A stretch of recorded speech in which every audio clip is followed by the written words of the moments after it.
Greetings in the name of the Most High Shall Rastafari. This is a girl Jen, Sister Jenny, and Jenny. And if you want to get formal, it's Miss Jenna of Fetch with another edition on Lewy Talking Unfiltered. People, another week. Just now, April going and finish. Easter done. Easter done gone already. Just now it's Christmas. Time and tide waits on no one, but I like to wait on my people. Enjoy every day. Love and hug your loved ones and say, I love you. Always remember to do that. So let us start. We have a program that we start one time. So it's a real thing to talk.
And we must have the pledge.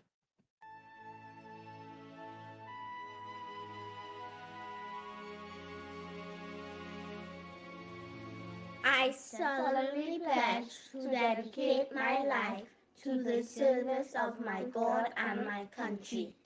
I will honor my parents, my teachers, my leaders, and my elders, and those in authority. I will be clean and honest in all my thoughts, my words, and my deeds. I will strive in everything I do to work together with my fellow men of every creed and race for the greater happiness of all and the honor and glory of my country.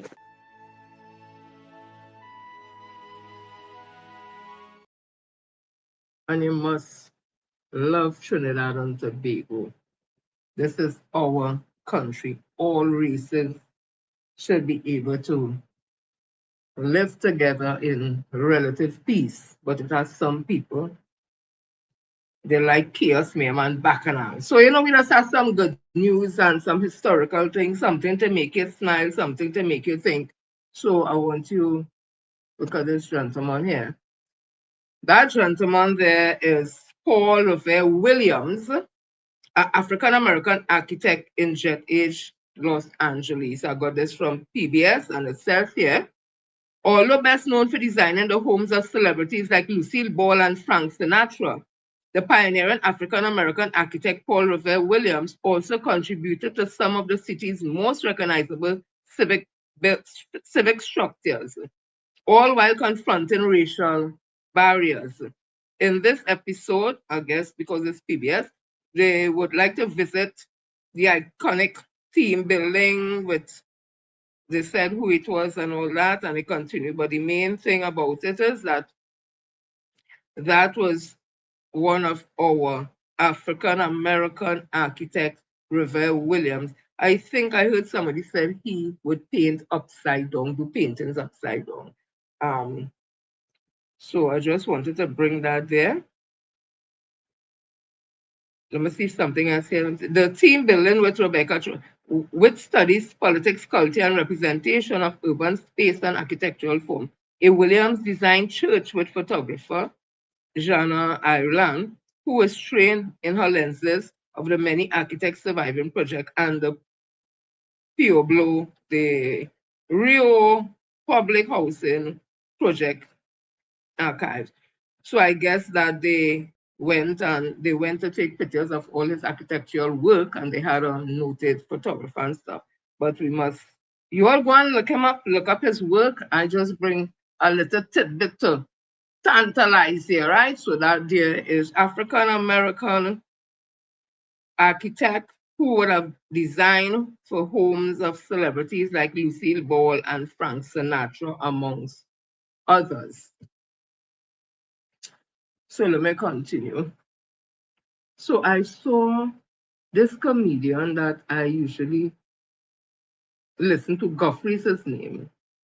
He's from Africa, but he lives in America, or he was born in America and his parents from Africa, one out of the two.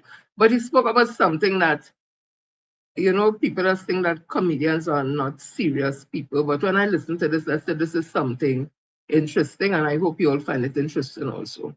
Take a listen. I just wanted to comment on this video about this Indian couple getting married. The Indian guy is very dark. He's basically my complexion, and his wife is a little fairer than him. And the comments they're getting, it's just like, why is this dark-skinned man with this lighter-skinned woman? It's just like complexion complaints from Indian folks, from their own folks. और जब मैंने लोगों का reaction देखा, I was in that my family got targeted. You are nobody. Anytime I see a video that really hits me, I go, man, let me talk about it. First of all, India is they are, when it comes to complexions, listen, every brown society has complexion problems. This all stems from white supremacy and European colonization, European standards of beauty. This is all facts. India was colonized by England, Nigeria colonized by England. England colonized a bunch of Caribbean, France, all of that. So all the European influence made brown people feel like shit. Okay, even in their makeup products, if you go to some of these countries, when I was in Thailand, all the advertisement was light-ass Thai people, light as fuck. And most of the Thai people are dark brown. It's the same thing in the Philippines, same thing in some parts of Africa, and same thing in parts of Asia. It's insane. It's like even with Bollywood, it's like these Indians be light as fuck, but they still look Indian, which is hilarious. But they are light as hell. That's why I always advise people to watch movies from Telugu, the Telugu movies. That's a different part of India, but you'll actually see brown people, because the majority of India is brown. So it's nice to see these new Telugu movies like RRR, for example. If you're ever interested, watch RRR and you'll see actually brown people. Of course, all these different countries are made up of different complexions, but they always put the lighter people in front. There's one called Light and Lovely, I think. It's a bleaching cream in India, Light and Lovely. I think it's Light and Lovely, I think.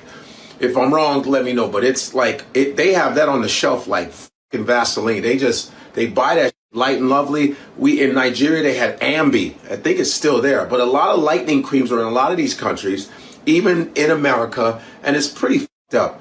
And I heard that a lot of these lightening creams cause cancer and like that. So for those of you who are lightening your skin, I don't want anything good to happen to you. Be yourself. Now, this is not me wanting people to die of anything, but you deserve to be poisoned because you already are poisoning yourself with your negative thoughts and ashamed of what you look like. Listen, I understand as a dark-skinned man. I understand people make fun of you. They do this, all this other. Yeah, it happened to me as a kid, but thank God I had strong Nigerian parents where dark skin is normal. It's okay. Being dark is great, all right? Be who you are. You understand what I'm saying? And I remember when light-skinned black folks would make fun of me. Yes, light-skinned black people say, they call you black this, black that, dark this, dark this, but all my light-skinned friends look like now. That light skin doesn't hold up too long. It's a joke, but it's a joke though. But anyway, all complexions are beautiful. You know what I'm saying? And that couple looked great. And it's a shame that really India has a real serious complexion problem, and it's fucked up. It's really fucked up. And I just wanted to throw that out. So be proud of who you are, and all you dark folk out there, you're still dope. You're still amazing. And I know, listen, it gets really bad because even in the NBA, I think the NBA is very light-skinned now. The NBA is very light-skinned. It used to be darker back in the day. You look in the 80s and 90s, way more darker dudes. But now it's very light-skinned. That's probably why they don't play defense, because if you foul one of these light-skinned dudes, they'll bruise easy. You know what I mean? And I think this is an example. I think the reason why the NBA is so light-skinned, because you had a lot of insecure dark-skinned basketball players in the past, so they made sure they got with either really light-skinned women or white women to make sure their children didn't have to suffer later on. That's just a social theory, everybody. Hey, man, I'm out of here. I hope you found it as interesting as I found it. It wasn't something I didn't know, but it's always different when you hear it from a different perspective. I also want to play this, and this too has a reason. I'm thinking about all those children now whose fathers are American fathers, and any father that's who has to go out and fight wars, they leave behind their children and how their children react when they do come home. So imagine how they react when they do not come home. So just indulge me with this.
Who's that?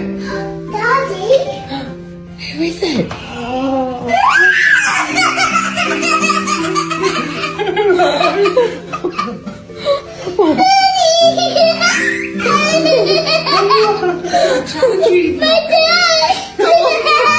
Children, knock on the door.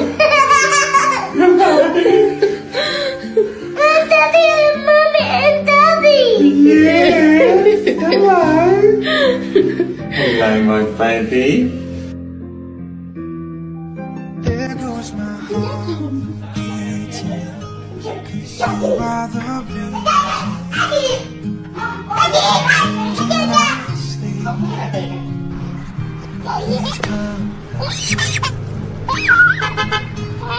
there goes my mind racing. Come here. You are the reason that I'm still breathing.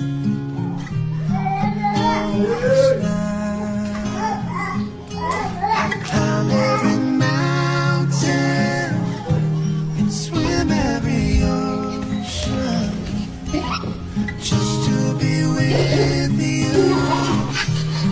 It's what I'm broken. I need you to see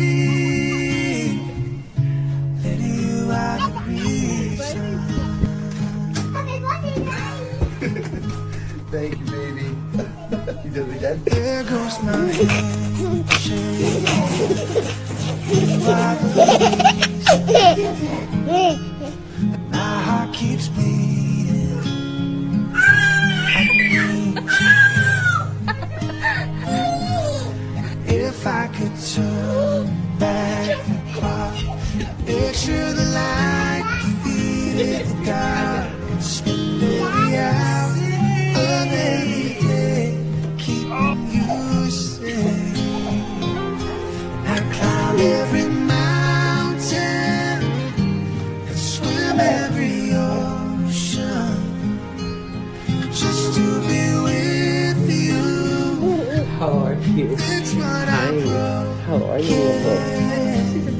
oh, 'cause I need you to see that you are the reason.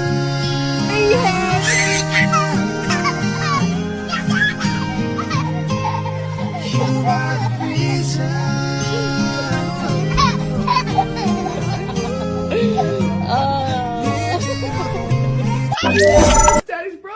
sweetheart? Daddy. I'm daddy right here. And I'm uncle. Huh? Wait. What's up, Daddy? buddy? You became two. Mm-hmm. You were one yesterday. Daddy. Oh, you think that's daddy? Hey, sweetheart. Daddy. I'm daddy, baby girl. And I'm Uncle Jordan. I just look like him. Daddy, how did you multiply? Oh, buddy, we're not one, Daddy. We're just twins. Are you twins or two sisters? Mommy, which one is Daddy? Tricky question, buddy. You'll have to figure it out. Double Daddy. Daddy, Hey, buddy. What's up, man? who's my daddy? Oh, that's a good question, huh? Daddy? No, I'm Uncle Jay. Daddy? I'm Uncle Ray, sweetheart. Daddy? She's so serious. I'm right here, baby girl. Daddy? Oh my God. Mommy, which was Daddy? Good question. You tell me, buddy. Double Daddy. Daddy. That's Uncle Drew, baby. Hey there. Huh? Two daddies? Just one, sweetheart. This is Daddy. I'm his twin. So just, I always like these videos when I see how children interact with their dads, and it went beyond the soldiers, it went the twins and twin dads or brothers, triplets and stuff, and the child excited about it. So it's good to see dads stepping up on how much the children love them. So I like that. So let me continue. I'm also seeing here, give me a minute. You know me, I make Garifuna from St. Vincent because me is a Garifuna. I don't know about the lady down Moruga who, like, she's not embracing the American. I don't know. I just asking a question. I embrace my Garifuna roots. There is a people in the Caribbean who descend from both enslaved Africans and indigenous Kalinago people. They built a nation within a nation. They defeated the British twice, and when Britain finally couldn't beat them, they exiled an entire civilization to Central America. Most Caribbean histories begin with arrival. The Africans arrived. The Europeans arrived. The indentured workers arrived. But in St. Vincent, something different happened. When enslaved Africans escaped from shipwrecked slave vessels in the 17th century, they did not find an empty island. They found the Kalinago people, the indigenous Caribbean nation that had resisted European colonization longer than almost any other in the region. And instead of conflict, they found each other. Over generations, the escaped Africans and the Kalinago intermarried. They built families, they built communities. They built a culture that was entirely its own, part African, part indigenous Caribbean, completely neither and completely both. They called themselves the Garifuna. The British called them the Black Caribs, and they terrified the British Empire. The Garifuna of St. Vincent fought the British in two major wars, 1772 and 1795. They won the first, they nearly won the second. When Britain finally subdued them in 1797, they did not know what to do with a people who refused to be colonized, enslaved, or assimilated. So they removed them entirely. Over 5,000 Garifuna people were loaded onto ships and exiled to the island of Roatan, off the coast of Honduras. Thousands died on the journey. Those who survived spread across Central America. Today, there are over 600,000 Garifuna people in Central America. They still speak Garifuna language. They still practice Garifuna spiritual traditions. They still drum. They still dance. They still remember St. Vincent. Britain exiled an entire civilization because it could not control them. That civilization is still alive, still whole, still here. Share this with anyone who needs to know the Garifuna story. Like and follow to amplify Caribbean voices. That is what survival looks like when it refuses every single condition placed upon it.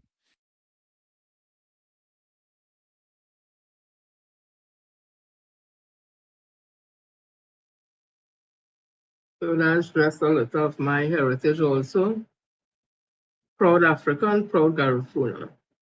I also saw this. These are some steps that are being painted, some 100 steps, and I like the community vibes and everything. Watch this. Oh, na, na, na, na.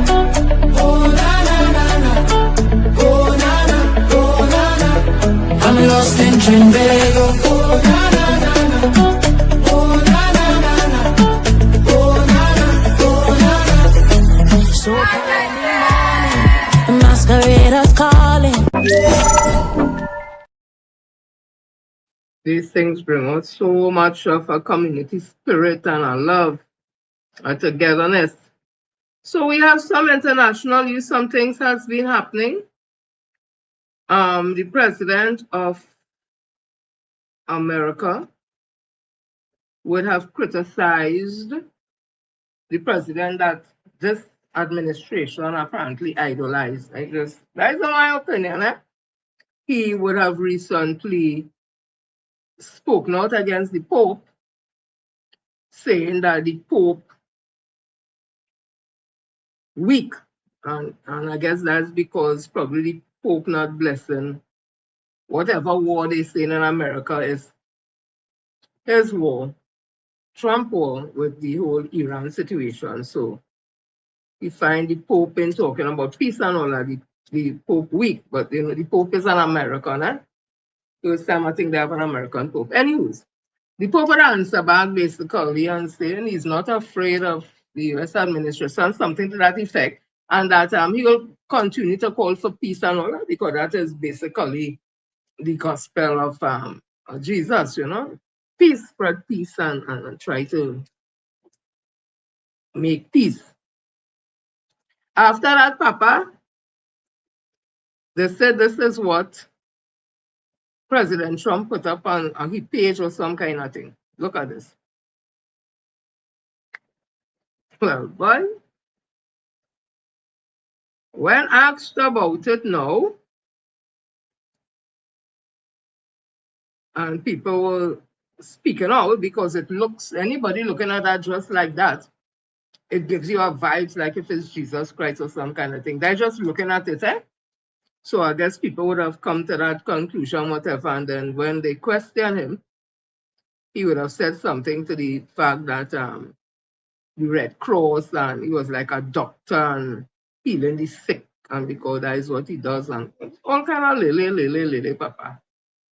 All kind of lily. Coming out of that now, you have the Italian former prime minister. This is what he had to say, because you know the Pope from Italy. So, former Italian prime minister Renzi, what's his name, boy?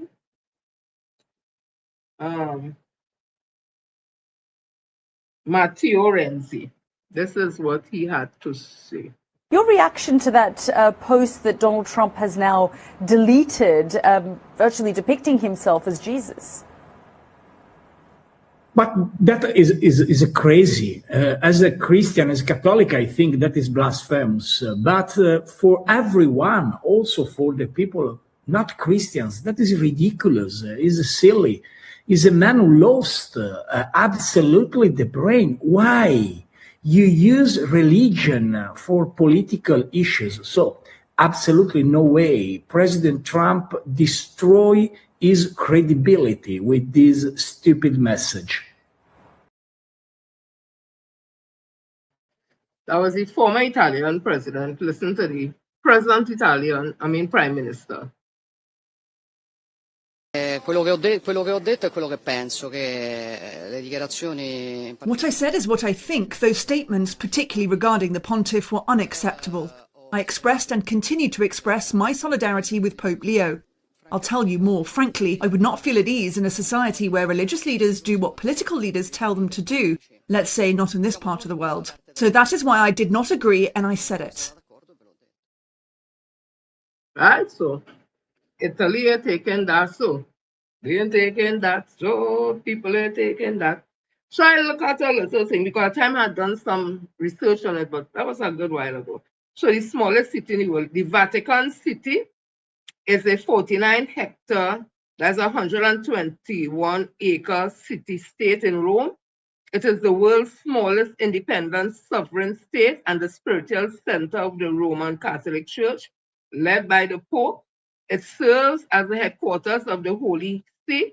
It is home to roughly 882 residents, iconic arts and historical treasures like St. Peter's Basilica and the Sistine Chapel, attracting millions of visitors annually. a major attraction. This is St. Peter's Basilica. Is the largest religious building in the world, built over the tomb of St. Peter. And then the Vatican Museum featuring the Sistine Chapel with Michelangelo ceiling, the Raphael rooms and ancient sculptures, St. Peter's Square, the massive plaza directly in front of the Basilica, the Apostolic Palace, the official residence of the Pope. Excuse me. Independence was established in 1929 by the Lateran Treaty, and the security for there is protected by the Swiss Guards since 1506. The Vatican City exists as the remainder of the former papal states or papal states, created to ensure the temporal, diplomatic, and spiritual independence of the papacy. It was a neutral entity during World War II and holds immense historical significance regarding the growth of Christianity, particularly after Emperor Constantine I. The culture is deeply intertwined with Catholic tradition, art, and the daily administration of the church. So that is a little about the smallest independent city in the world, and the Pope is the head of that. So I said, let me look and see how much Catholics we have in Trinidad and Tobago. So from what a researcher said, according to 2011 census data, Roman Catholics made up approximately 21.6% of the population in Trinidad and Tobago, making it one of the largest religious groups. While percentages have fluctuated, recent estimates suggest around 289,000 to 340,000 Catholics on the island, representing roughly 1/5 of the total population. That was according to census data 2011. I didn't see anything more recent. So I look at what Catholics worldwide. Worldwide, as of late 2022 to 23, there are approximately 1.389 to 1.406 billion Catholics worldwide. This number represents about 17.7% of the total global population, with the highest concentrations in the Americas and significant growth occurring in Africa. So the area that I live have Catholic church and that kind of thing, right? Well, look at some pictures of the Vatican City. Just a couple of them, and God, I see. So it's very old and romantic looking and very sculpture-like and that kind of thing, right? So if you ever plan to go and look for those buildings and stuff, which I'm sure you're going to find because it's a very small city. So as I was saying, in the area that I live have a lot of people who follow the Catholic faith. So I went and walked this morning and thing. I said, I'm sure I will see some. So, you know, they go to the mass and thing. So I stopped some and see them thing. And I just asked them, good morning. I say, you all are Catholic. They say, I say, what you all think about what the President of America would have done? Hey, before I finish, I'm not going to tell only what they tell me. Some pretty little ladies, I won't tell only what they tell me. They ain't taking that good. I see a next one, two thing, and all that. Oh God, she started talking about blasphemy and all kind of thing. They ain't taking it right. So I said, let me look up because I is Rastafarian, right? I ain't know much about the Catholic Church. And then as Anglican also by, you know, Christian and thing. So I said, let me look and see what this blasphemy bacchanal here thing. They say blasphemy is the art of showing contempt, irreverence, or insulting contempt towards God, deities, religious figures, or sacred objects. It involves willful mocking of the defined religious doctrines. Examples include using sacred names in vain, cursing God, defiling holy items, or rejecting core religious tenets. So I say, Papa, this thing deep, boy, and it goes on and on, but I just wanted the official part of his blasphemy. So, some of the Catholics that I talked to today, they tell me something. I'm not going to repeat it, but one talk of blasphemy. So, I don't know what the rest of the country think and what the rest of the world think and all that, right? Like Catholic business, but I just believe, I respect for people's religious beliefs. You may not like it. You may not agree with it, but have some respect. That is me. So somebody sent this poem for me. It is written by W. Andy Knight, and it's called The Antichrist Revealed. No, it's not my work. It is a poem. I hope, Mr. W. Andy Knight, I do your piece justice because I'm not reading it for the first time. It says here. Right. In twisted mimicry, he dons the guise of Christ's compassion with malice in his eyes. While fishermen weep their livelihoods undone, he blows them out of the water like leaves in autumn sun. With hands that wield destruction, not healing peace, he decapitates nation, leaving ruins released. Two countries bleed, their leaders lost to sight, as he speaks of power and endless fight. Civilizations tremble at his boast and pride. A destructive force with no love inside, the Antichrist in suit. The emperor has no clothes with gulf all lies, with gulf of lies. A false messiah in deceit disguise. He weaved a web of lies, a cult dark spell. MAGA followers bound, their hearts made to dwell in alternate truths, where facts are the foe.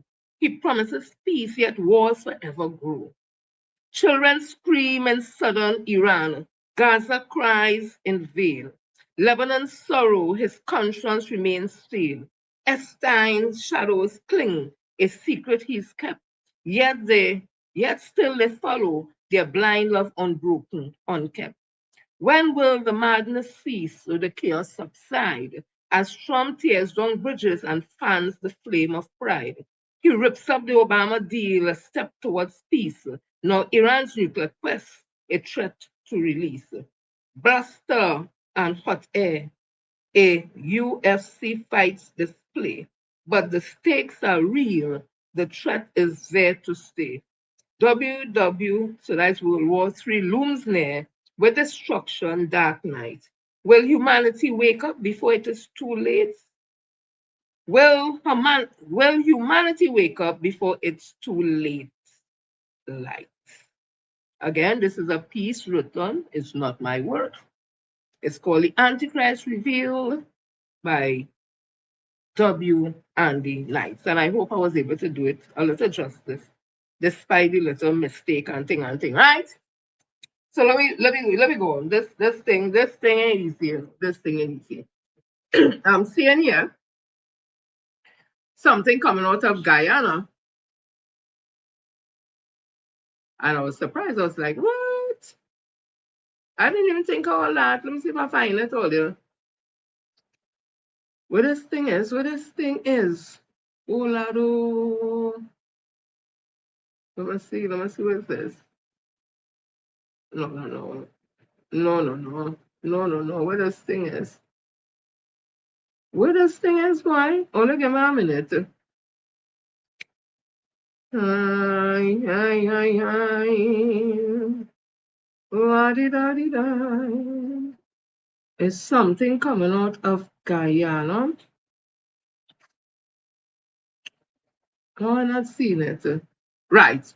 No, it's not that one. Oh, look at my minute, eh? It's not that. With this thing. Where's this one?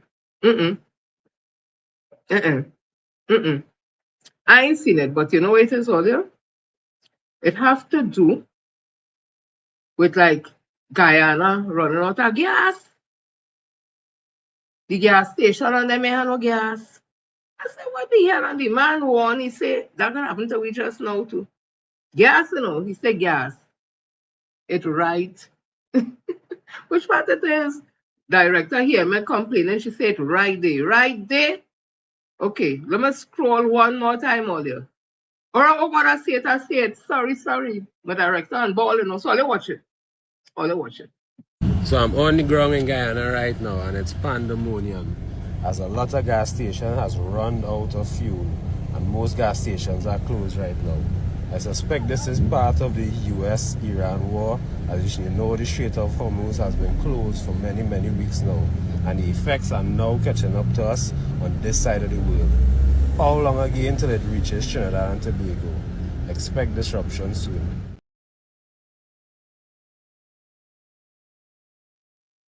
Oh yeah.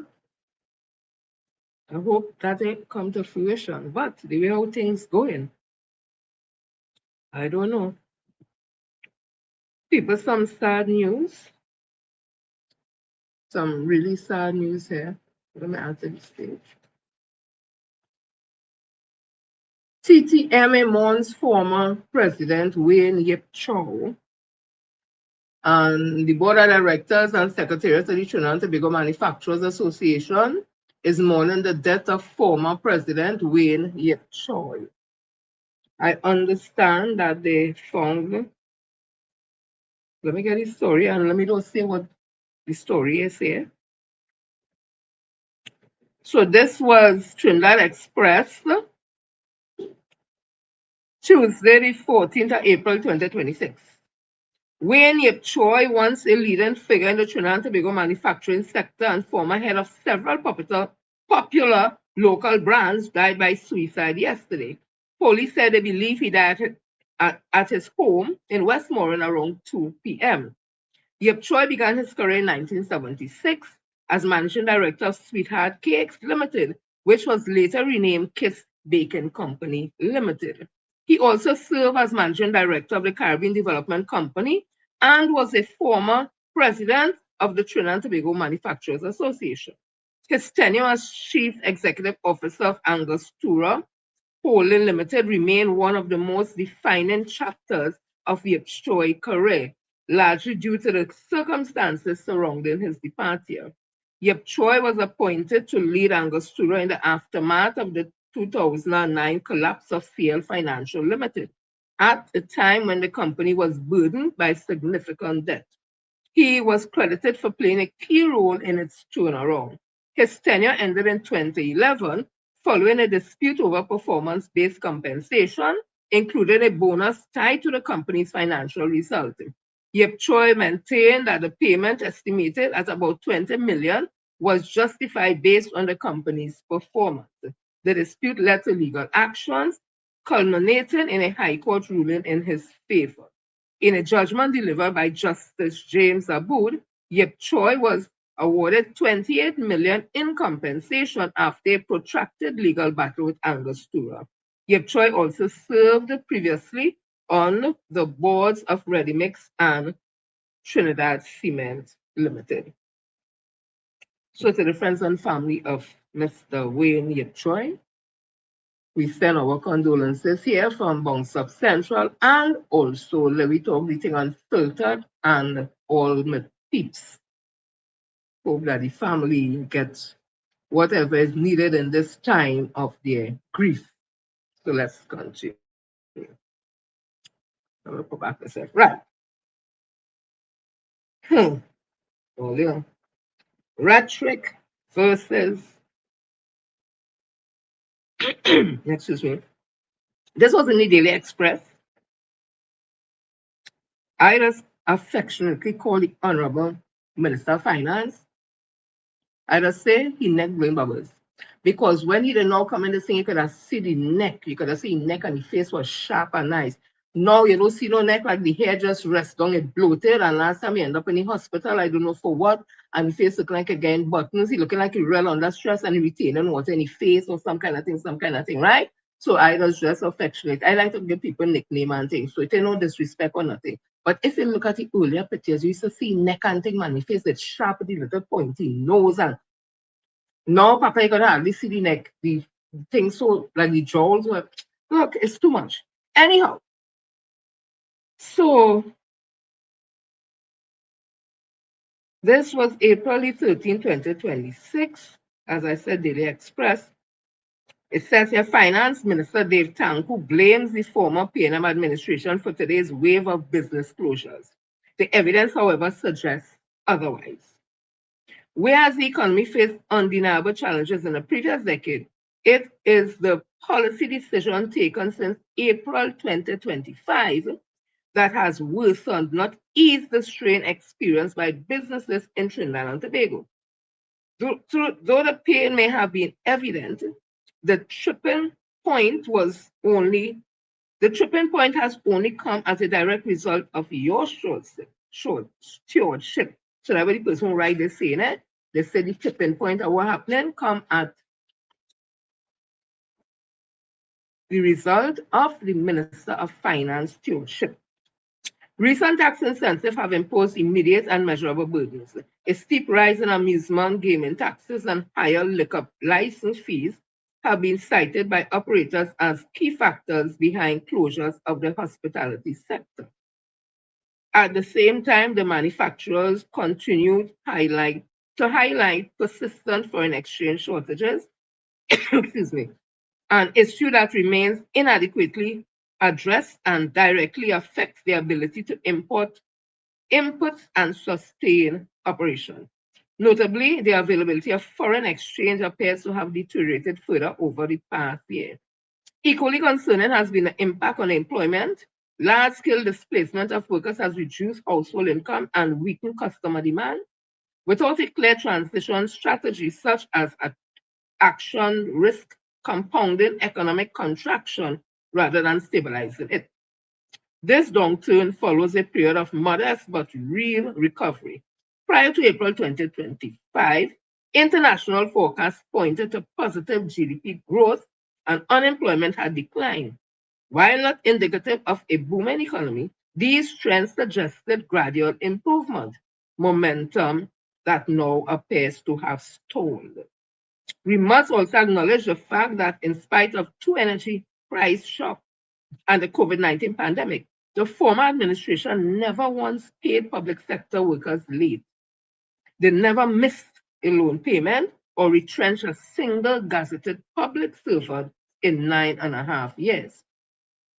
It is also important to recall that the current administration campaigned on a detailed critique of the very economic conditions it now cites. With full knowledge of this fiscal and structural constraint, it advanced a series of promises that critics at the time warned were unrealistic, excuse me, and financially unsustainable. Having assured the public that it possessed solutions to the country's economic challenges, the UNC must now be held to that standard. And most critically, there has been limited visibility of new measures to stimulate business formation or investment. In the absence of targeted incentive, tax relief, or meaningful foreign exchange reform, businesses are left navigating uncertainty with little support, attributing present difficulties solely to past administrations risk overlooking the tangible effect of current policy choices. Economic recovery requires not only diagnosed and inherited challenges, but delivering credible, practical solutions in the present. In short, the question remains, what's the plan, Dave? This is by George Elias of Cascade. Whew. It is so easy just to simply say, here's the PNM. It's so easy to say that. And probably that means you'd have to take responsibility. I don't know. I was asking. So let me continue. I'm also seeing hundreds of midwives marched in the streets of Port of Spain. But it wasn't just midwives alone. Nurses were also out. Other nurses were also out in full. I think that's one of the biggest march I've seen in a long while. It happened I must say to the president of the National Nurses something, I'm trying to think, Mr. Edistio, the president, you did well. You did well to guard the forces, and I guess they would have supported the things that you were saying, and based on evidence and based on what they're going through. And because of that, they had enough. They want their money just like everybody else. So I hope that you all get the desired result in getting your issues sorted out. That's how you do it when you want to let your voices be heard. Not disruptive and violence or that. No. Very peaceful. Your music, you sing your song, and because we have people that say, oh, they're protesting and always singing song. Let me tell you something. That is traditionally how it is. You walk and that singing is to ease the mind. No, you stop singing and walking in a hot sun dress with all the stress you have and all kind of thing. That music, they just give you that is the fire inside of you. Move, Satan, move in my past, and solidarity forever. And the singing, somebody in the garden, hiding. All them things just give you that extra kind of vibes, you know. So, you know, it's just had their protest. And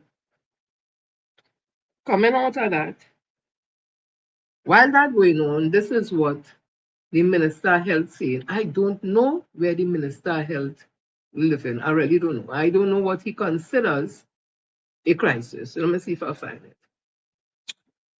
Yeah, bueno. When I able. Wait. Oh, Lord. She'll send my message just now. Wait, you'll see. I just squint my eye and know I see it here somewhere just now. Right. Listen to Voodoo. You know what's going on. I don't know Voodoo in an alternate reality, yes? Thank you. Mr. Speaker, I thank the member for her question. Mr. Speaker, I wish to assure the population that there is no health crisis in our country at this time. Mr. Speaker, under this government, the healthcare system continues to provide services to thousands of patients on a daily basis. Finally, Mr. Speaker, I want to take this opportunity to thank all of our healthcare workers at the RHAs and the Ministry of Health who continue to work diligently on a daily basis to serve the citizens of Trinidad and Tobago. Thank you.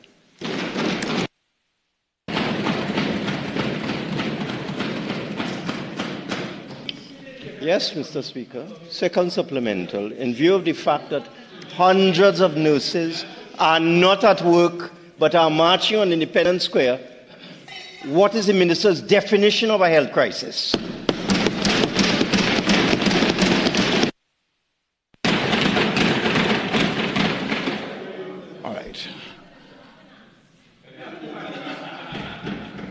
All right. The preamble to the question is inadmissible, but the substance of the question, Minister, what is your definition of a health crisis? Thank you, Mr. Speaker. Mr. Speaker, my definition of a health crisis, with my definition, is what transpired as healthcare for the 10 years under the last government.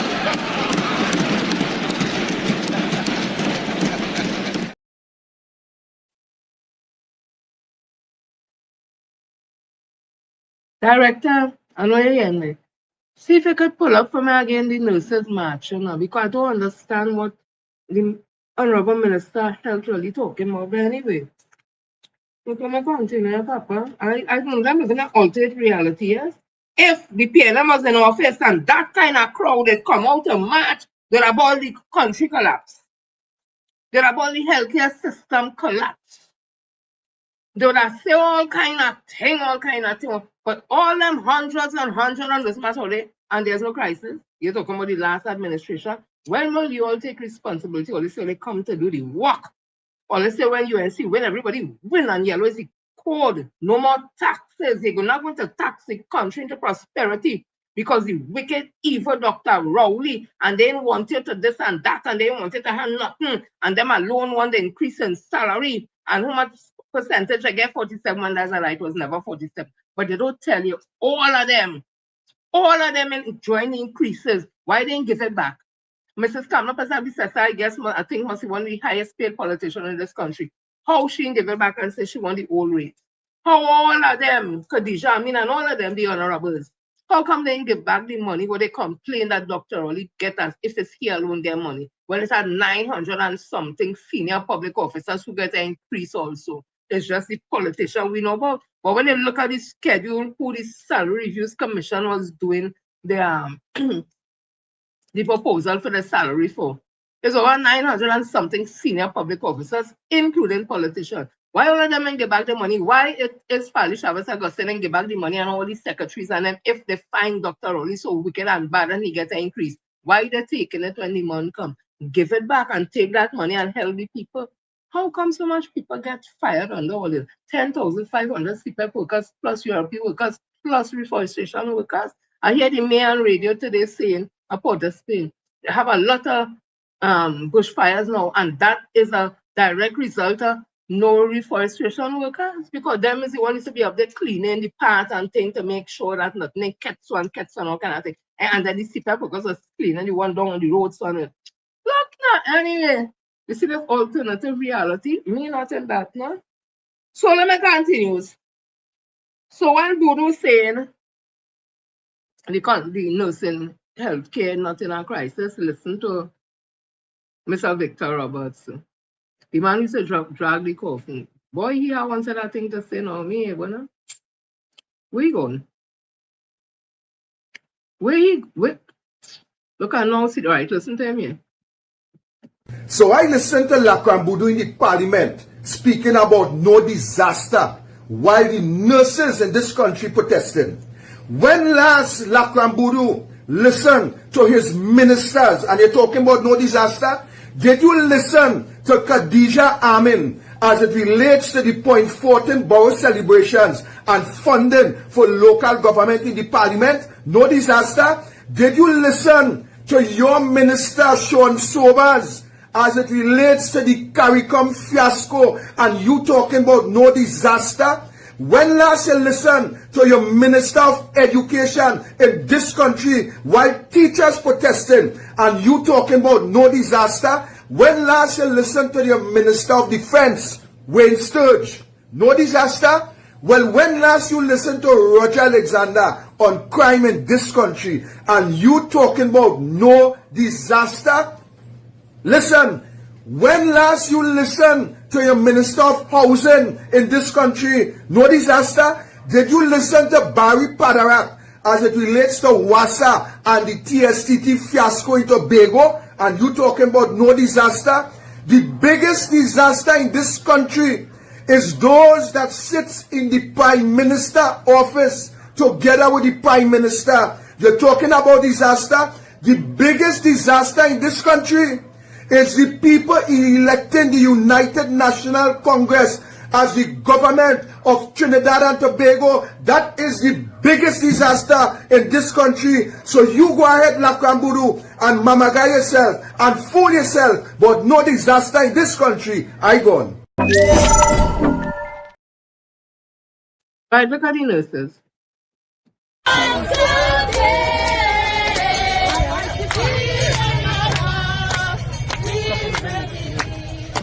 We shall overcome someday. We shall overcome. We shall overcome. We shall overcome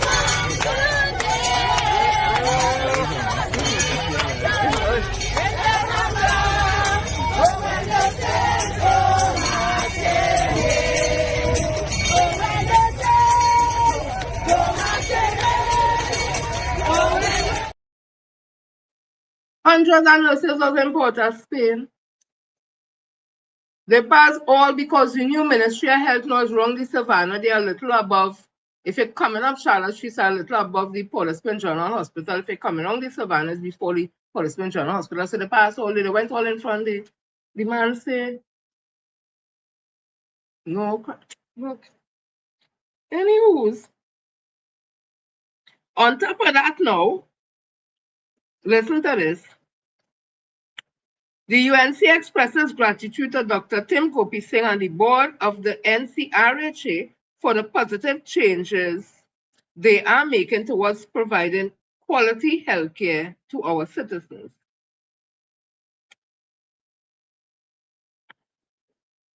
So it said he delivered some report from Northwest Central Health Authority about the first 8 months of the appointment of the board. Dear Honorable Prime Minister, I have the honor to submit this report on the performance of the North Central Regional Health Authority for the first 8 months of my tenure as chairman. At the time of appointment, the authority was confronted with serious, deep-rooted challenges. These included a substantial debt burden exceeding 350 million, widespread irregular expenditure, procurement practices, and bypass established requirements, and clear evidence of systemic weakness that allowed mismanagement and, in some instances, corrupt practices to persist. Immediate action was required to arrest financial leakage, restore proper governance, and stabilize the institution. Over the past 8 months, the authority has undertaken a structured program of corrective measures. These have focused on enforcing financial discipline, identifying and addressing irregular payment, restoring merit-based management, strengthening procurement oversight, and improving the delivery of clinical services. As a result, significant sums have been recovered and saved. Outstanding debt has been materially reduced, improper arrangement have been identified and addressed, and core healthcare services have expanded, stabilized, and significantly improved. The report set out, and you have a whole thing, he set out, and we say and thing, and all kind of thing and thing. This is attributed to Dr. Ting Gopi Singh, the chairman on the North Central Regional Health Authority. Somebody send us something. They say, me don't write this, I don't work in the health sector, right? This is a load of rubbish. How can Tim know the effects of the systemic changes he has made in the absence of staff performing epidemiological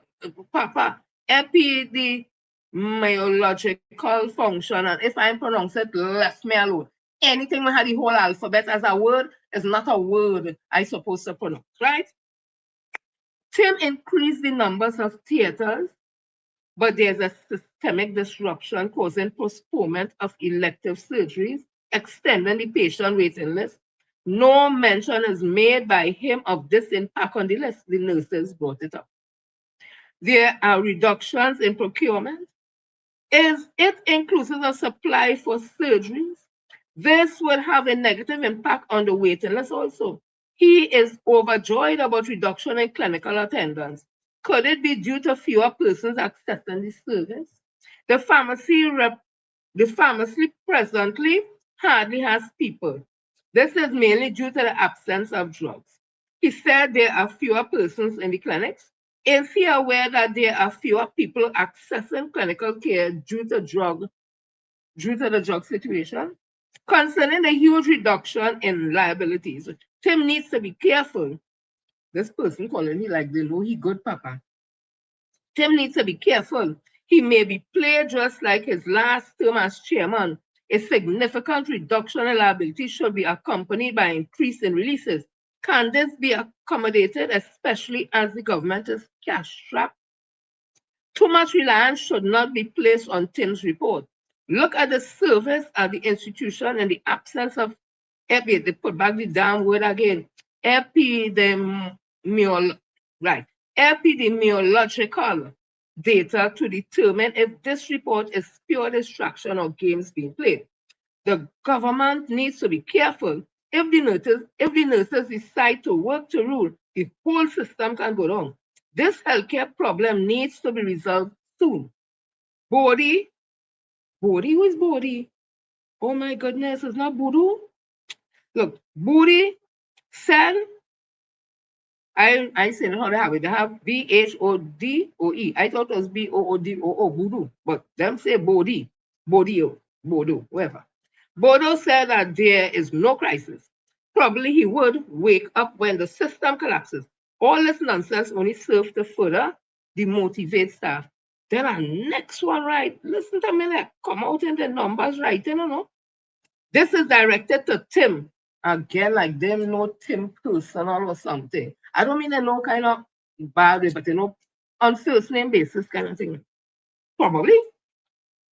Are you aware that there has been an increase in the number of patients who are discharged having not entered the hospital with sores, but when discharged, they are covered with sores? Oh, God, oh. Is this captured in your report? Now that you are aware, what are you and your executive prepared to do in order to ease the pain of your patients? I hope you are aware that sores can be very painful. Oh, good. Are you aware that due to the cancellation of some clinics, there are larger clinics with some of your patients having no place to sit, even the senior ill ones? Are you aware that while you are busy writing reports and Jagdo is busy Zantitain, Zanzian himself about which pharmacy distributor on the formulary should be paid, there are no blood thinners at the pharmacies within the public healthcare system? Tim, although you are an OBGYN, I didn't know what you know. Sorry. So he's a gynecologist, added. You are a OBGYN. You must be aware that with our aging society and many of our young people being diagnosed with NCD at an earlier age, the absence of blood thinners would cause an increase in blood clots, hence more strokes, amputation, and heart attacks. Oh God. Tim, there are societal risks. So how does your report purport to address these weaknesses? I do not carry grief for our nurses because they can get me on my nerves at times. Nurses, I did not write this. Okay? They get me on my nerves sometimes, at times. However, I would always be grateful for the way they work professionally during the time of COVID-19. Me too. They work like, oh, they give me good performance. Nice performance. Right. During the time of COVID-19, which was an unplanned event, without their support and that of Dr. Paris Ram, Dr. Trotman, Dr. Codrinham, and others, we would have had many more deaths. We might have been a little deserted island. Tim, this is not the time for report writing. This is the time for efficiency and systemic strengthening. Your reports omitted to address the benefits achieved from your intervention. More of our young people being ill will cause a reduction in NI's contribution. More families living below the poverty line, more pressure on social services, increasing the level of aging within our society, to name a few. Tim, your report has not made us any better off regarding the quality of service we expect to receive. We look forward to feeling you and your executive in the system. Well, me don't feel here, but I know what you're talking about. Papa, that person was pistically pissed off. I'm not able. Solomon continues. Excuse me. So, this was 2 days ago. It said here, weeks ago, I filed a motion in the House of Representatives to deal with campaign finance reform. Much work has been done in this area, and it is time that we move to reform the law to deal with the modern realities, in continued service, of course. My Member of Parliament, Stuart Richard Young, SCMP. So, and that was April the 12th. So he's saying that the PNM, they have done lots of work to bring this bill, so now that I put it my way. Now that only on it, it have enough thing there, so they could put it into law one time. It ain't no dilly-dally thing, right? That is finance reform. So I hope that they're able to bring it and put it there. Let me start to know who does finance who and how much you could take from this one and that one and they're campaigning and all that. So my Member of Parliament always out there doing the work. Always out there doing the work. Let me continue. People go say I bias, but I don't care. My biasness comes to the fact that I seen the work he doing, so me ain't find I bias. Just being real. So Miss Camille Robinson Reed, she says back out, and let me tell you, she bringing the fire. I'm the fireman. Oh, that's a, I want you to blaze the fire. Show me. Oh gosh. So as I was saying, right? This was in the Guardian one day ago. Miss Camille Robinson Reed, she says, bah! I just call she madam. And she come with it. She commented. So she is raising alarm over the 3.4 billion public housing contract. Let me see what this is.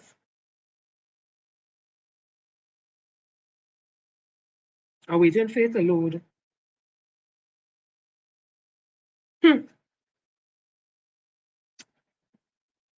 Papa. Listen, like just at it, right. Robinson Regis raises concern over this was CNC3. I think that is Guardian or some kind of thing. Right. She raises concern over proposed 3.4 billion public housing contract. Former Housing Minister and Member of Parliament Camille Robinson Regis has raised concern over the proposed award of 3.4 billion in public housing contracts to 11 contractors, questioning the transparency and legality of the process. In a media release issued today, and that was, let me tell you now, April the 13th,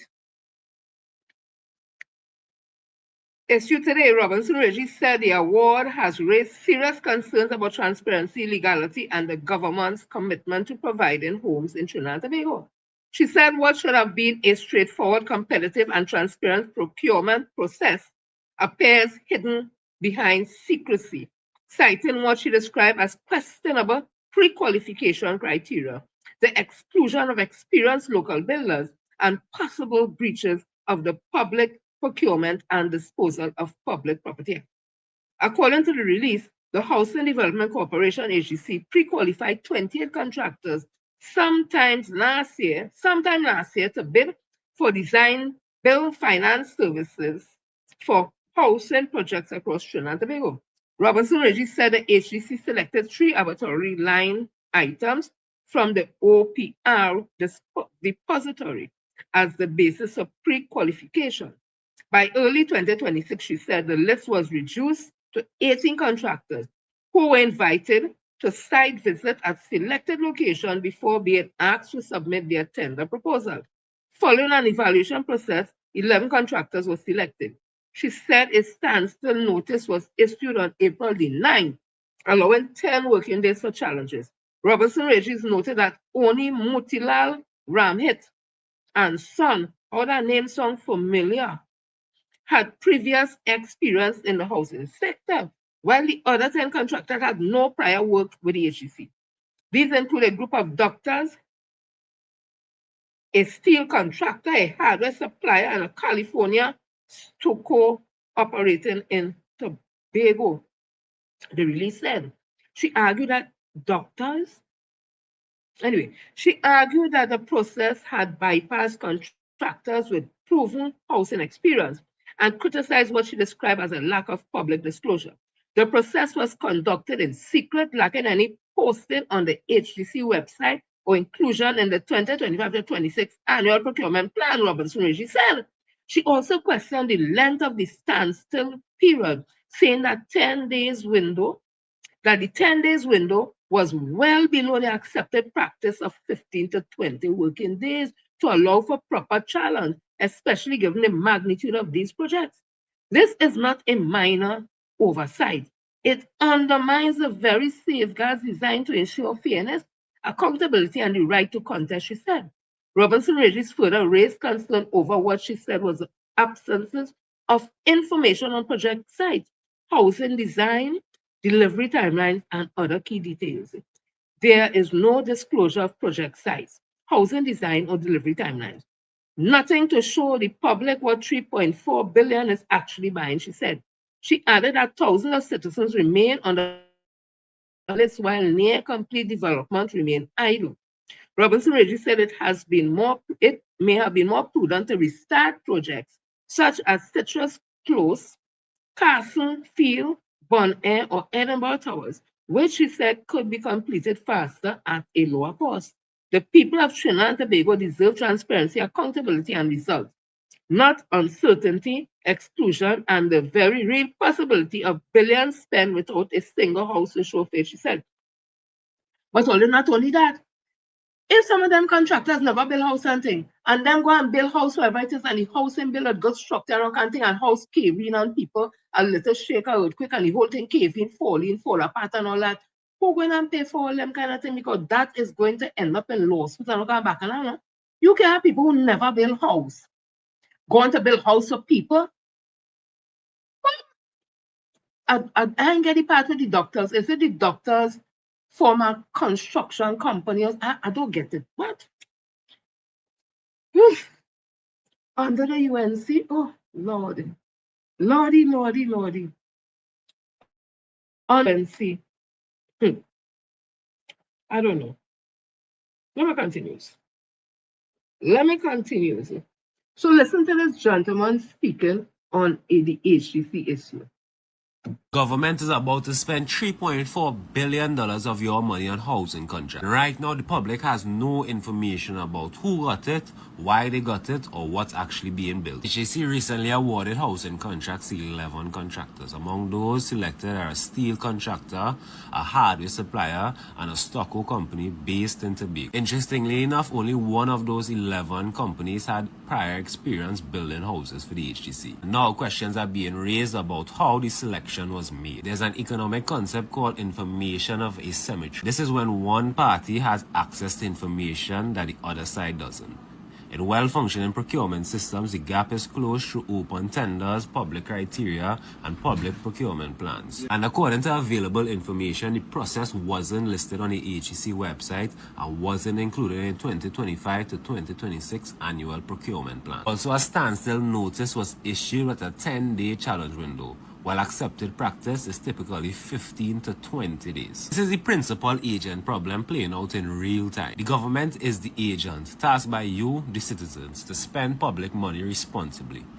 When that process lacks transparency, the agents stop being accountable to the principal. The cost isn't abstract. Thousands of people remain on the housing waiting list. Developments like Citrus Close and Edinburgh Towers are reportedly near completion, sitting idle. When finishing them could cost a fraction of the $3.4 billion in new contracts. Regardless of which size raises the alarm, the underlying issues is the same. Public money requires public accountability. Whether the process was handled correctly is exactly what the standstill period exists to determine. But citizens deserve to know that before any contract is signed, not after. Leave your thoughts in the comment section below on this situation. Also like and follow if you enjoy this type of economic content and want to stay up to date with what's going on in China and Tobago. Boys, what kind of thing going on in this country, yes? So, the CARICOM situation has been occupying with time because we're in the Caribbean, although we have the other situation with up north and thing, but CARICOM, there to win. So I'm seeing here 2 days ago in the Guardian, Caribbean leaders have laid out a detailed timeline of events surrounding the reappointment of Secretary General Carla Barnett, confirming Trinidad and Tobago neither attended key discussion nor a subsequent emergency meeting convened to address the issue.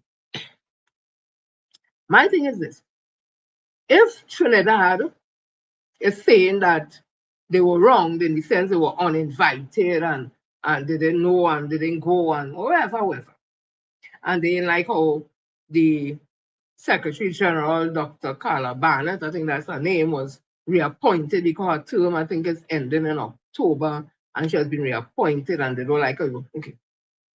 But if CARICOM now call an emergency meeting to call all it to the table, let me sit down and work out this, and here you go. Then what are Caroline for? I don't understand it. If you're having issues with that situation and you say, come, let's sit down and talk about it, and you go to the table, then you can logically walk around as if somebody do you something. If you go to the meeting and thinking worker, you could come on, but you ain't go to the meeting. You're quarreling how they left all out and all. They wasn't invited and who they sick and say it's a joke and all kind of thing. They say, all right, let me come to this table and talk. This is important. Let me come. All they ain't going away. So, where's all the real vibes, boy? I just asked you. Where's the real vibes? Where's the real vibes? I don't know. So, that happening there. And with that happening there now, in Barbados today, it says Trinidad PM escalate feud with Caribbean neighbors. My thing about it is when they say like Trinidad and Tobago, because we're not doing anything. And I think it's unfair that we get dragged into it. I think it should be the UNC government escalating. Not just me. I think dragging we into it because we don't want to be in that bacchanal and confusion. We just want to live in peace. We want CARICOM to succeed, and they had things they had to change and whatever. But let we work it out. That way we want a rational thinking. People want that. If it's a Kool-Aid drinker like up in the Jim Jones era, well, I don't know what all they want, but I know the logical, right thinking people in this country. They don't want this thing. They want this kind of stress thing, boy. Alcohol done going up and all kind of thing, going up and thing and all this stress too. Oh God. People ain't walking all kind of thing. You can't even them cook up a pillow or invite some friend over and let me cool we head and drink a beer and they have all them kind of stuff, girl, again and all. This sort of stress. What the hell? So, George Strong, Guyana. Trinidad are going wrong with its Caribbean neighbors over U.S. policy towards international drug trafficking, and Venezuela boiled into a full-scale verbal war Friday, with the Prime Minister demanding the exit of CARICOM's Secretary General and her after her term ends in August. It's August, not October. Regional tensions among members of CARICOM, a 15-member regional trade bloc, spiked late last year when government denounced U.S. military action in the South Caribbean and the buildup of an unusually large American force near Venezuela intended to capture then President Nicolas Maduro. Regional neighbors previously called for the Caribbean to remain a zone of peace, but Trinidad and Tobago Prime Minister Kamala Persaud dismissed the label as a zone of, I'm not cursing, as a zone of peace. The zone of peace is fakery. Slip of the tongue there just now. Probably is Freudian slip. Showing her support behind U.S. military strikes and the Trump administration broader campaign against international drug traffickers and organized crime. She now turned her focus on CARICOM general operation, demanding that Secretary General Carla Barnett, doctor, steps down once her 5-year term concluded in late August. Since winning Trinidad's general election 1 year ago, the Prime Minister has used her platform to push for Barnett's removal, reminding leaders that Trinidad pays around 22% of CARICOM annual budget and around $20 million. And somehow we're forgetting that while we're paying $20 million every year, it's a big sum. We're making how much billions of dollars in goods that we sell to the Caribbean on preferential rates and all them kind of thing, getting preferential market, everything. I think we're missing that. So if you were to take away 20 million from the billions we make it, we're still making real money in interest. Anyway, CARICOM has chosen to support the Maduro.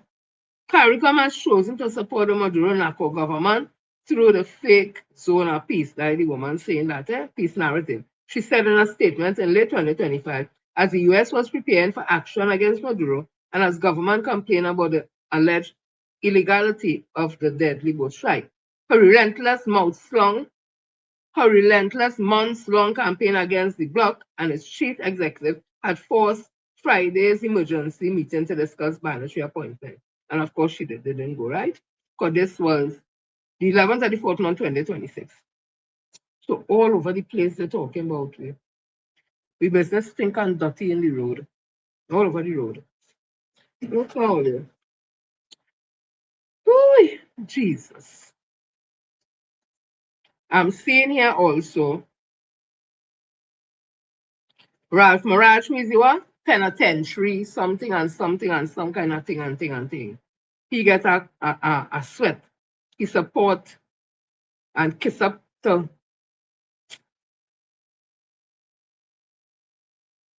that's an opinion.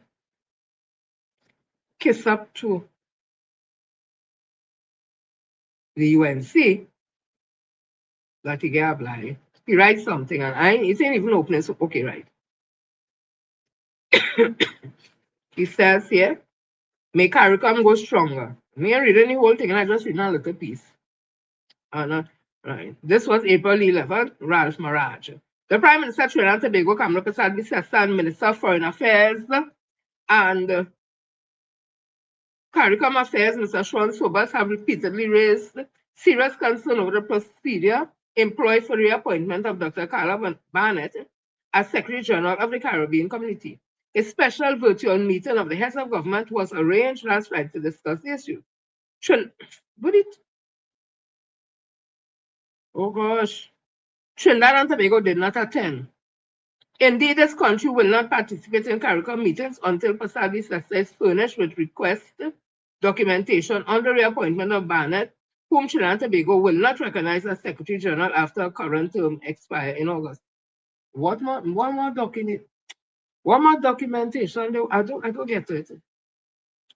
Guyana President Dr. Ifran Ali also did not attend the meeting. He had a previous engagement in Trinidad and Tobago, but Ali has expressed strong support for the reappointment of Barnett. He participated in the process leading to her reappointment and found nothing wrong with it. Ali said, I was there when the Secretary General was appointed for the first time, and we did not follow any process different from the first time. The matter was discussed in caucus, views were expressed, and the decision was taken. The president said, we have to be mature. Trinidad has expressed a view. It is important for all of us to recognize the importance of CARICOM and every country having the freedom to express their view. Once those views are expressed and ventilated, we must ensure that CARICOM itself continues as the body that brings us closer together, that allows us to leverage the opportunities amongst each other and to build a stronger nation. And it went on and on, and it went on and on, and whatever, and whatever. I want to see the part where he say, hey, was me reading this long backside thing. Right. So, this is right here. This is laying the foundation for a resilient transatlantic economic corridor to drive inclusive growth and sustainable development on both sides, creating a platform for rewriting the future of Africa-Caribbean economic relations. So he set out a whole set of thing about CARICOM trade, and we could chat into the future, you know, like linking Africa, trade with Caribbean trade and all that, right? And investment and all that. So he said it's laying a foundation for resilience, transatlantic economic corridor to drive inclusive growth and sustainable development on both sides, creating a platform for rewriting the future of Africa-Caribbean economic relations. And there is so much more. This is the CARICOM we have built together over the last 52 years. Not perfect, but indispensable to the well-being of every member state. May this integration process grow stronger to help us face the daunting global challenges that are already upon us. Ralph Maraj is TNT ambassador to CARICOM. I think they're going to remove Ralph. Ralphie, I think they're going to remove you. You supporting CARICOM? I think you're going to get removed. But let me continue. That's just my opinion. I see somebody else write something, all them political people coming out and they're talking. So this one here now is Wickham, political consultant and director of the Caribbean Development Research Services, CADRES. Peter Wickham is warning that the escalating dispute between CARICOM community, CARICOM, and Prime Minister Kamala Persad-Bissessar is damaging regional unity and diverting attention from more substantive issues. So here he concerns. Let me see who again. Everybody has something to say. Derek Ramsey-Rouge, remember he did get hold in Suriname or some bacchanal. He's saying now, political analyst Derek Ramsey-Rouge say Prime Minister Kamala Persad-Bissessar must abandon what he described as a Trump-like and egotistical approach to CARICOM and accept that Trinidad and Tobago is no longer the regional superforce it was once. Papa, they go cost you, Ram Saruj. Excuse me. I could see the cussing Ram Saruj right now. Then the next one has give me 2 cents and somebody put up this papa. Me, you know how true this is, eh? Shane Mohammed, the one that was called Dr. Mohammed. Shane Mohammed found himself in controversy in August 2023 over the legitimacy of his doctoral degree. The issue centered on a few key points. The institution, his PhD in leadership and governance, came from Atlantic International University, AIU, which critics included Kurt Mayhew labeled as a degree mill. Oh no, Kurt, you didn't say that about the man. She said the AIU is an unaccredited, for-profit, distant learning institution based in Hawaii with a history of scrutiny over how it presents its accreditation status. Mohammed responds, I shade. He acknowledged the criticism, but insisted his doctorate is legitimate, describing a 15-month program involving multiple research papers and a thesis defense. He also said he turned to AIU after internal politics stalled his progress at the University of the West Indies, where his registration lapsed. Qualification, he has a BSc and MSc from UE and an MSc, University of Salford, and not in dispute. So those things not in dispute. What's in dispute is his PhD he gets from some paper mill. Even Kurt Mayhew says so, so it's not we say so. So when all they see him talking and they say, Doctor, just say, not this and what Kurt Mayhew and all that I'm saying, you know, right? So let me continue. That was just, what do you call it? Some information, something. So, as I say, everybody's saying something. Oh God, this is too long. I just read a little piece. Sorry to do injustice, Miss Michaela, but I ain't able. Me able them long thing. So somebody said they could not agree with Michaela. They could not agree more with Michaela on this piece at all. See why Kamala Pasabi says is a dangerous wicked ball? Oh God. Where else can you get out of poison? What else can you get out of poison ivy over the next 4 years? She has no better to get but total deterioration. Absent when it mattered most, so the commentary now started. Absent when it mattered most, Michaela Pandey. If this government truly believes CARICOM is dysfunctional and unreliable, then a simple question must be answered. Why wasn't Trinidad and Tobago in the room when it mattered most? Leadership, especially in foreign affairs, requires present engagement and the willingness to confront issues in real time.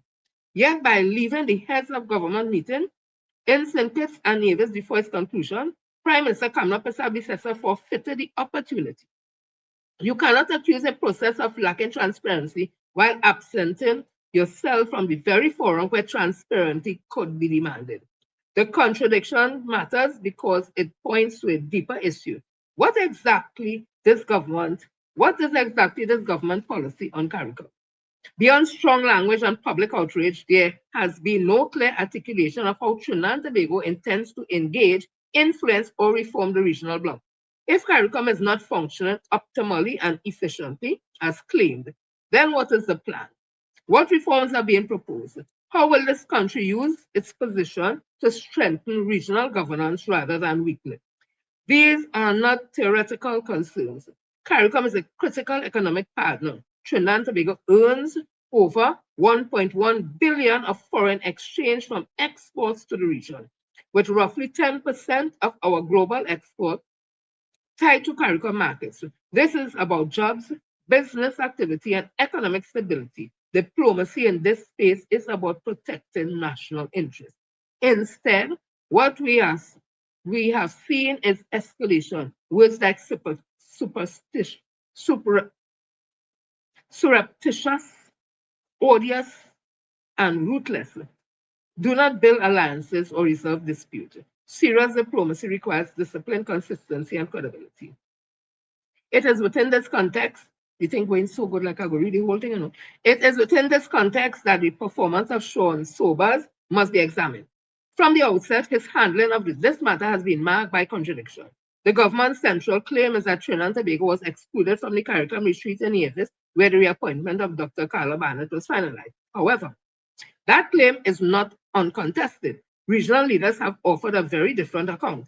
Dr. Terence Drew, chairman of CARICOM, stated that the PM's departure on February 20th, ahead of the February 26th retreat, and efforts were made to ensure Trinidad and Tobago participation. According to him, Minister Sobers was invited to attend but declined, citing concerns about traveling by water taxi, a standard mode of transport between St. Kitts and Nevis.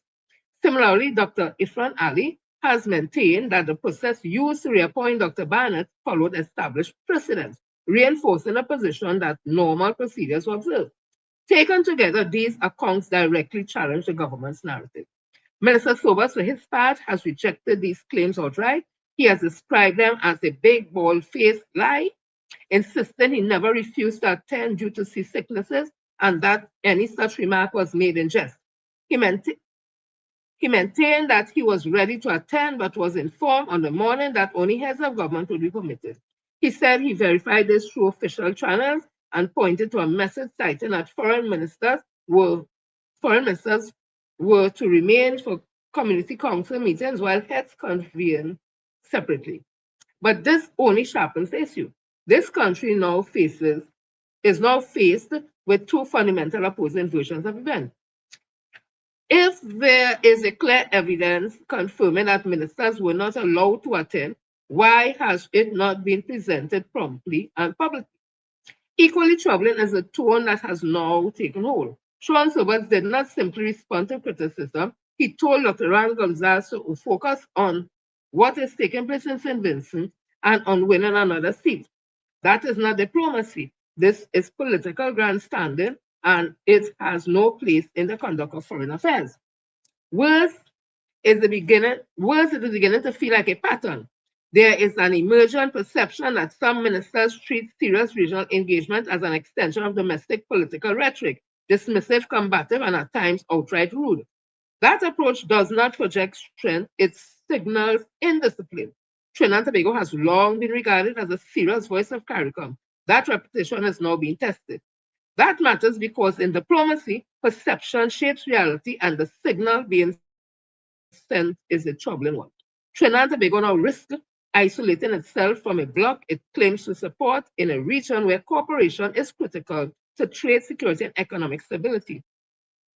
You're not reading the whole damn thing. Minister Sobers' own statement added to the inconsistency. His remark that the Prime Minister's presence wouldn't have changed the price of peas raises an obvious question. If attendance would not have mattered, why is the exclusion now being framed as a crisis? None of this is to dismiss concerns about transparency. If procedures were not properly followed, they must be addressed. But that requires engagement, evidence, and diplomacy. Trinidad and Tobago does not have the luxury of getting this wrong. Too much is at stake, economically, diplomatically, and strategically. This is not just about a dispute appointment. It is about whether this country is showing up, speaking with credibility, and leading with purpose in a region where its voice has always mattered. Right now, the signals are mixed. The messaging is inconsistent, and the approach is reactive. If that Trinidad and Tobago risk losing influence in a region where it can least afford to. Michaela Pandey is well, they say, she's the political leader of the patriotic front and Anthony Atwood. I didn't say I'm reading the whole thing, but it's going so good. So that is she there. So this now is just now, eh? Oh Lordy.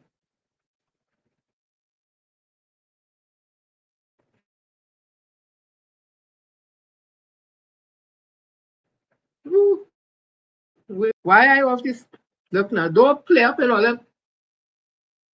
What the thing is? What the Prime Minister? Let me take my time and look, because I can just pass it by. Right. Listen to this. Prime Minister John Briceño is standing firmly behind Dr. Carla Barnett as calls emerge for a change in leadership at the CARICOM Secretariat. The Prime Minister has voiced his full support for her reappointment as CARICOM Secretary General, describing her as highly qualified and deserving of continued confidence. His remarks come after the Prime Minister of Trinidad publicly expressed her objections to the decision. Trinidad's government claims that it was disinvited from the discussions that led to the reappointment. Well, it is unfortunate that that Trinidad has taken such a public position on trying to remove Carla Barnett. I want to make it very clear that Carla Barnett is a Belizean, a highly qualified Belizean, and that she continues to have the support of Belize. And I know some people might say, oh, but she may be from the opposition, or was a member of the UDP at one time. We could have, like I tell everyone, we may have our differences here in Belize, but outside of Belize, we're one. We're Belizeans, and we stand by one another. And I do believe that she has done a good job. There's always scope for improvement, but that should come from us heads. The Prime Minister of Trinidad and Tobago chose not to attend the conference of the heads, where all the heads meet. And when she did not go, we gave an opportunity. The chairman, Prime Minister Drew from St. Lucia, St. Kitts and Nevis, from St. Kitts and Nevis, made an attempt to invite the foreign minister to represent, but he said that he could not go because he gets seasick. It was like a 5-minute boat ride. They chose not to attend.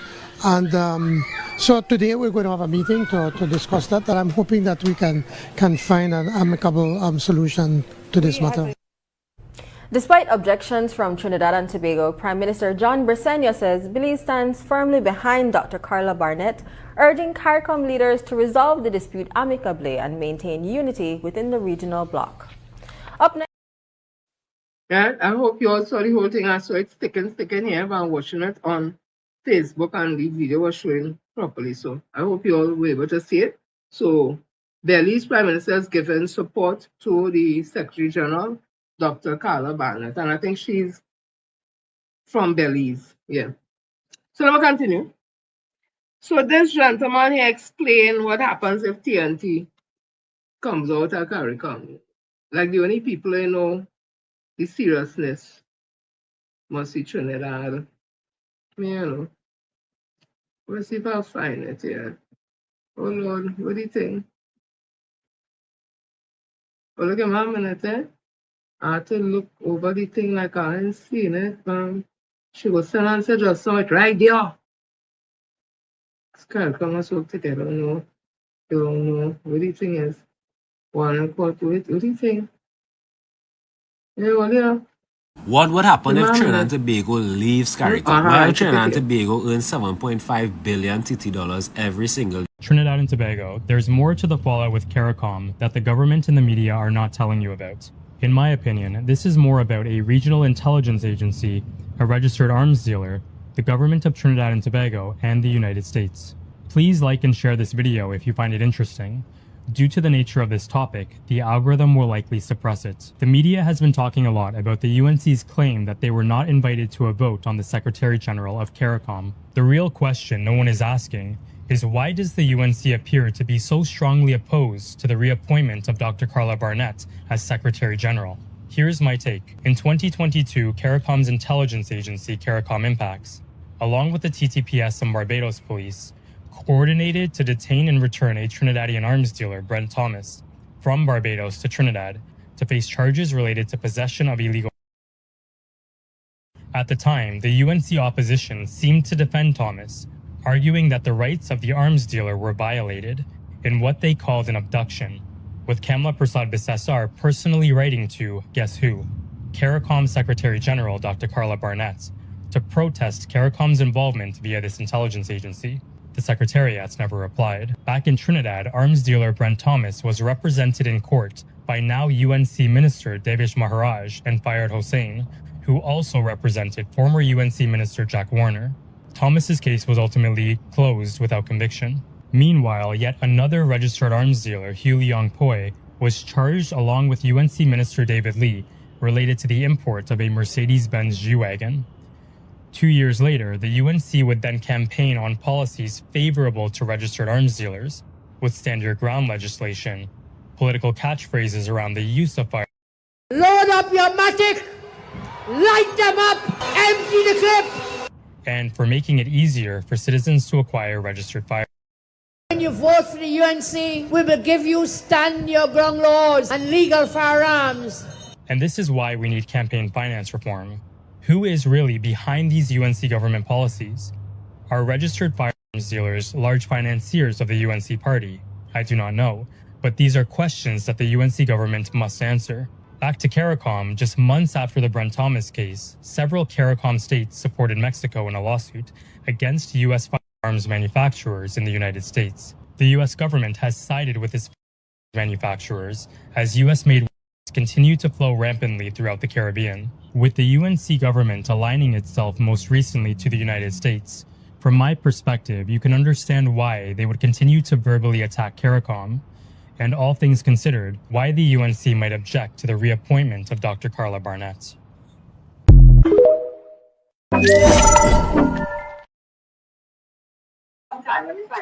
So I hope that was the correct video I showed. I really hope so. But if it's not, at least you got some information there. We can't know you're talking something about Brent Thomas and whatever. So, but I really wanted one when they was given the reason what will happen if Trinidad and Tobago leaves CARICOM. But these things happen, right? These things happen. So we don't make it a history. So listen to this woman, because you see everybody having this say. Everybody having this say because this thing is sounding good, it is looking good. And now see the thing here, you know, just want to see? Look at here. Let me play it for you. Man on if the lives right. I played the wrong thing. So look at this one here. What would happen if Trinidad and Tobago leaves CARICOM? Well, Trinidad and Tobago earns $7.5 billion TT every single year from trade with CARICOM. It's Trinidad and Tobago's second largest trade partner behind the United States. And Trinidad has maintained its largest trade surplus with the CARICOM every single year since 1973. Not some years, every year for over 50 years. TNT isn't just a member of CARICOM. TNT is CARICOM's biggest winner. When the CARICOM single market launched in 2006, TNT was one of the 6 founding members. From that day, TNT businesses got something no bilateral deal could replace. They got the right of establishment across the entire Caribbean, the ability to sell and compete in every member state without duties, without barriers, and without fighting for access country by country. It means that there's zero tariff friction between any of the CARICOM countries, Barbados, Jamaica, Guyana, or anybody else. And it also gives us the access to bid for government contracts over 14 state member countries. These are the mechanisms what generate the $7.5 billion per year. When you threaten to pull out of CARICOM over a $126 million budget contribution, then you're threatening to burn a $7.5 billion market to make a point. Because the moment Trinidad and Tobago pulls out of CARICOM, it becomes a third country, meaning that tariffs could go up to 15% across all Trinidad and Tobago goods over all the CARICOM countries. This would cause a major price rise for our goods and make it less competitive. This allows American products to become more competitive in the CARICOM markets. Also, it allows Dominican Republic manufacturers to undercut Trinidad and Tobago on prices. Because one of the biggest benefits of CARICOM single market agreement is that our Trinidad and Tobago goods are very, very cheap in these CARICOM markets. Meaning that businesses in these markets rather buy Trinidad and Tobago products because it allows them to save on the price. And also don't forget, formally leaving the CARICOM could take up to a year. 1 year of business in limbo where contracts are uncertain and investors will be heading for the door in flux. And all the process in Nevis may have been wrong, but fight it, push for a special meeting and demand accountability. But pulling out of a $7.5 billion market over a procedural dispute isn't strength. That's a country cutting off its own hand. Leave your thoughts in the comment section below. What do you think about this entire situation? Should we pull out of CARICOM or do you think we should stay? Leave your thoughts in the comment section below, like and follow. Right, so that's that guy speaking. I like to listen to his videos and stuff. So the issue is Sean Sober saying the Honorable Minister that he said that he says a joke he making and he was in Pennywise too and pushing a thing and advertising for Pennywise and didn't know that anything wrong with it, and people saying that that's not really ethical, and all kind of things, and he bring up that in Parliament. And listen, charm.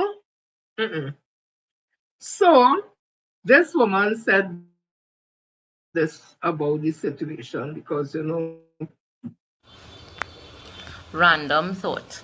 Guys, you all see what happening with this CARICOM situation with our minister, Mr. Sobers. I mean, you see, it does always come back to when you lie, them lies just haunt you. You always have to remember what you say to continue that lie. But hear what? You're so accustomed lying to the citizens of Trinidad and Tobago. Now while you're going outside there and lying about the people in CARICOM and what took place. And now, as the story coming out, we're hearing something different, right? So we realize now that it's not that they didn't de-invite you, right? Or uninvite you, as they would say. But you actually did not go to the people meeting because you claim that you have motion sickness. But when you have a big job like that and you're representing our country on behalf of the Prime Minister, you should have given her that information. You should have given the people in CARICOM that information. But you have gravel for that. I'm a person suffers from motion sickness real bad. But I am able now to deal with it, and gravel is one of the things that I use. But you know you lie. Why you lie to the people and then you continue lying and say they didn't invite you and all this kind of nonsense. You have you looking real bad.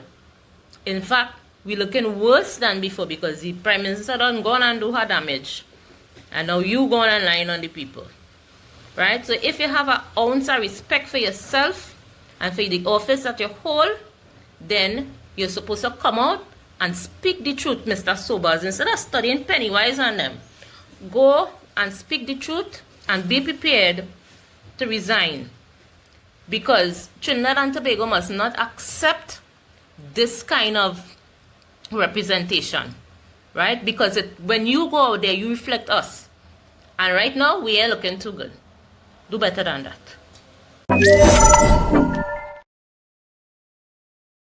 Right, so the young lady had her say. And then the Honorable Senator Anna Roberts, he had to jump out and say, we had to say and ever. So he started to talk about Dr. Terence Drew. Only listen to his performance.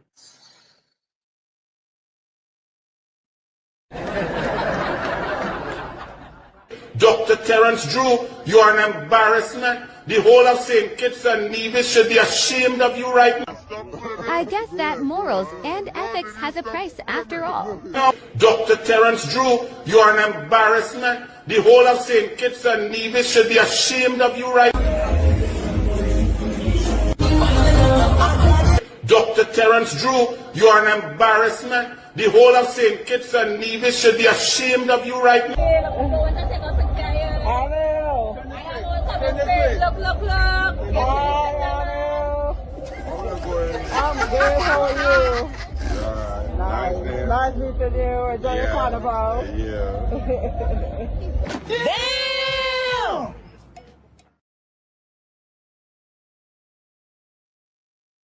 When I say those things, somebody could ask, would somebody watching that, what would they describe that? That is a government senator. You wouldn't say that's an embarrassment. But you see, through cocoa in the sun kind of thing, if cocoa can't take rain, well, so I hope he could take rain when people show, because that is not my work. I didn't do that. People make up the thing and put whatever. So you're talking about Dr. Trushell is an embarrassment. But you are senator. I never see the put up no picture of Dr. Drew drunk, no way, and all them kind of thing. And you have people now in the country come from St. Kitts neighbors telling you, stay out with business, stay out with Prime Minister business. This is not Trinidad, but all kind of thing. What are you doing that for? Then listen to you here now. Oh, go on, man. Oh, go on, man. Dr. Terence Drew, you are an embarrassment. The whole of St. Kitts and Nevis should be ashamed of you right now. I don't know you. I never met you. I didn't read about you. And all I know is that right now, so you lie. Mr. Speaker, on behalf of the government and the people of the Republic of Trinidad and Tobago, we wish to warmly welcome the Honourable Dr. Terence Drew, Prime Minister of St. Kitts and Nevis, and the current chair of the Conference of Heads of Government of CARICOM. We really warmly welcome them to Trinidad and Tobago together with his delegation. Can we please welcome them? Prime Minister Drew assumed chairmanship of the conference on January 1 of this year, and will this year, later this month, later in February, will be hosting the 50th regular meeting of the Conference of Heads of Government of CARICOM in St. Kitts and Nevis from 24 to 27 February 2026. Mr. Speaker, the Government of Trinidad and Tobago attaches great importance to our country's long-standing relationship with CARICOM, and indeed my own personal relationship, Prime Minister, with St. Kitts and Nevis. I've had the pleasure to work with others in St. Kitts and Nevis. So, CARICOM, Trinidad and Tobago, we stand as one of the largest contributors, and we remain highly invested in CARICOM.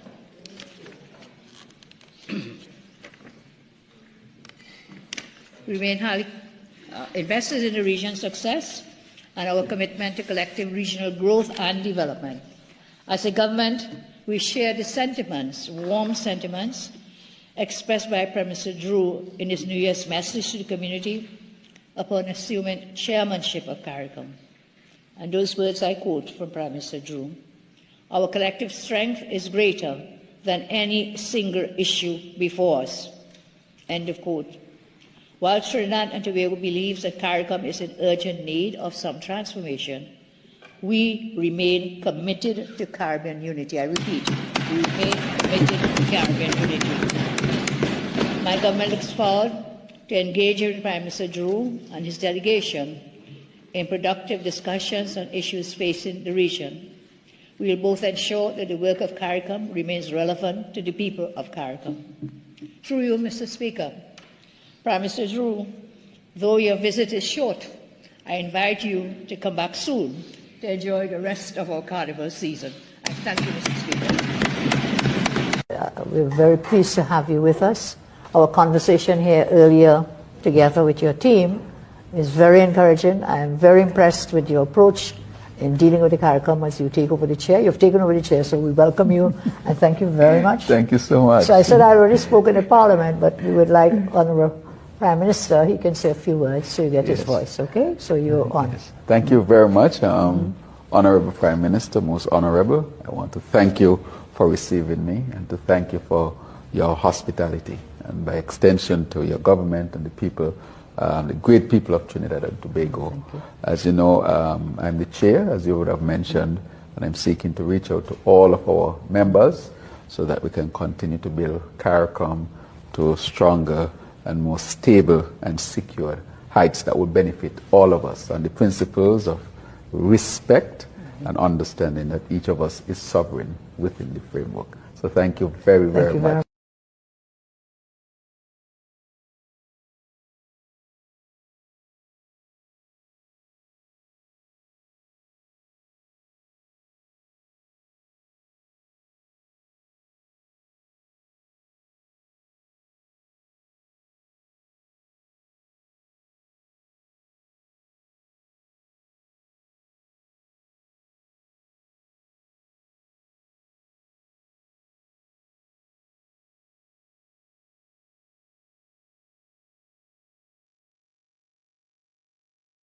Say it in so. That wasn't our Honourable Prime Minister bigging up Prime Minister Drew on chairmanship and CARICOM and being a part of CARICOM and and taking pity and this and that. He talked all that thing, he was in the Parliament, all that. And the honorable senator say nobody know who is he, wherever it is. Listen to me now. When them say run, stand up. When they say stand up, run. Me not hear about them people. Me hear about them people. They go lie, they go lie, they go lie, they go lie. So Dr. Gonzal has been saying a lot. Now, Dr. Gonzal is an experienced politician. He was a prime minister of St. Vincent and Grenadines for years. He lost the election last year. He's now the opposition leader. He has opposition party. And he won his seat, the only one to win his seat in the community, the constituency, as we just call it. So when people say that he's looking for relevance, I don't understand what they're talking about. Because he is the opposition leader, he won his seat and he has a constituency to serve. And when he speaks as opposition leader, he speaks on behalf of the citizens of Trinidad and St. Vincent, not necessarily those who vote for Prime Minister Friday or for he, but all the citizens. So saying that when he speaks now, he's looking for relevance, I think only skin to little thin. So Dr. Gonzalez would have said Kamla should fire Sobers over omitted details in the Navy's retreat. That is his view. And he said some other stuff, excuse me. But listen to what he says here also. Because, you know, we want to get on the non-permanent members of the United Nations Security Council. And we say we are 100 countries supporting we. But you know, we were there, we were on that council already as a non-permanent member, so it's nothing new. However, based on our Prime Minister's behavior recently, I think people may have concerns, and Dr. Gonzalez is more vocal, I guess, on it. So listen to what he has to say here, Lord Father, wait. Where the thing. So it is 30. Mrs. Peterson. Where that thing is going, just know. I think I see it somewhere. Right. About Trinidad and Tobago's quest to be a member of the Security Council.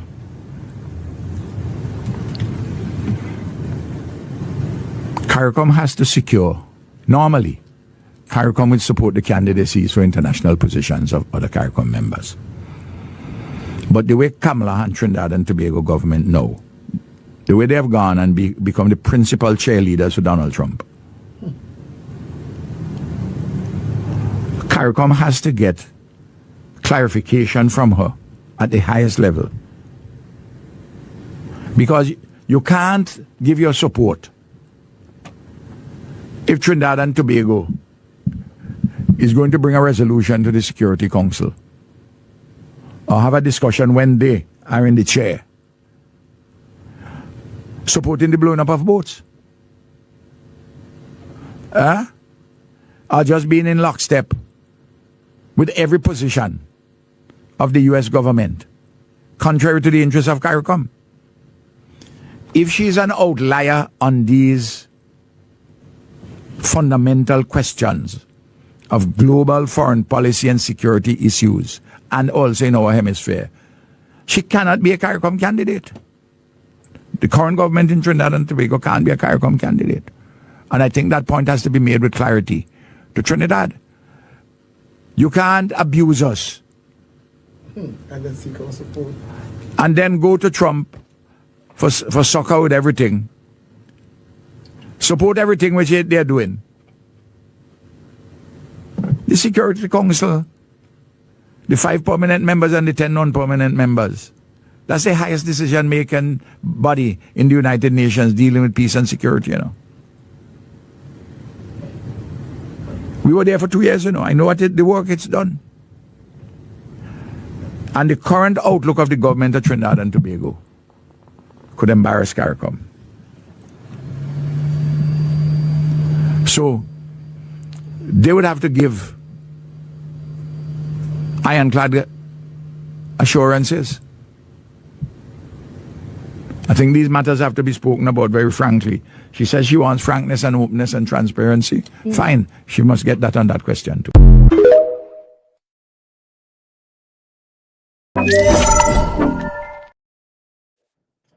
Right, so I don't think he's unreasonable, Dr. Gonzalez, in what he's saying. But Papa, I don't know. They had something against that man. First it was the Senator Anna Roberts. Now it's the Minister of Foreign Affairs talking about he don't, a paraphrasing and something to the effect that he don't usually take on old people, but he will make an exception for Dr. Gonzalez, alluding to age and all kind of thing, right? And I was like, come now, man. Foolishness in that. Your political leader is over 70. The age is, I think, over 72. And who makes up our government? You're going to have everybody else but our Prime Minister and our AG. That is the government day. Two of them in their 70s. And you want a jumpy roll guns out here because you're going to be 80? Mr. Prasad, Prime Minister Prasad is going to be 74 something, so Jeremy somewhere in the 70s, whatever it is. How old is Dr. Dowlat? What's this thing with old age and thing? You have a problem with old age. That is why Dr. Gonzalez saying, like, you have no grandparents or not. Your mother and father still young and nice and sprightly and everything. I don't understand what is this disrespect about people's age. There's something called ageism. And it says here, ageism is a prejudice, stereotyping, and discrimination directed at individuals based on their age and most commonly affecting older adults. It involves negative attitudes, unfair treatment, or systemic barriers that marginalize people, often assuming they are less capable, productive, and relevant. So I wanted to watch this and tell me, because this is your leader, Honorable Minister of Foreign Affairs and CARICOM Affairs. This is your leader.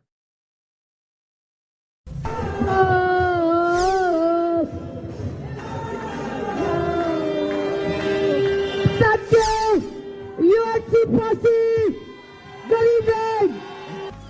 Are you stupid or something? Stupid is, stupid does. We can dance if we want to. We can leave your plans behind. Cause your friends don't dance, and if they don't dance, well, they're no friends of mine. No, you are so dumb. You are really dumb. For real. Though I may be in Australia, I remain connected to the citizens of Trinidad and Tobago, thanks to the pervasiveness of I'm trying to speed, that's my problem. I can't give you that crime plan in 1 hour that we have. We have so many other issues. Days of sleeping with the devil to win are over. What did you say? So we'll put Spock back in the people's house in the parliament. Come on, who said that? As you know, the government is reading their eulogy here today. We've done very well in Trinidad, we took the right measures and so on. Well, it means we did very well in the whole Caribbean, because all the islands in the Caribbean, and it has to be something with our climate, I believe, that might have been responsible. Sipping that punching like Kamala. I will call on the candidate for the marginal seat of St. Joseph Tableland, because tomorrow I shall be with young Saddam in the constituency of Bartara Sario. That is worse than, I think, slavery and indentureship, to just give up. God damn, that was racist. You know, you talk about sunlight. Sunlight is great. We are so blessed. The climate we have is one of the best in the world. And I repeat again, sunlight will kill COVID-19 and will kill Rowley 2020. Left to attend the schools without textbooks, yes? There's a pre-action protocol letter. Yes, I'm going to sue you. And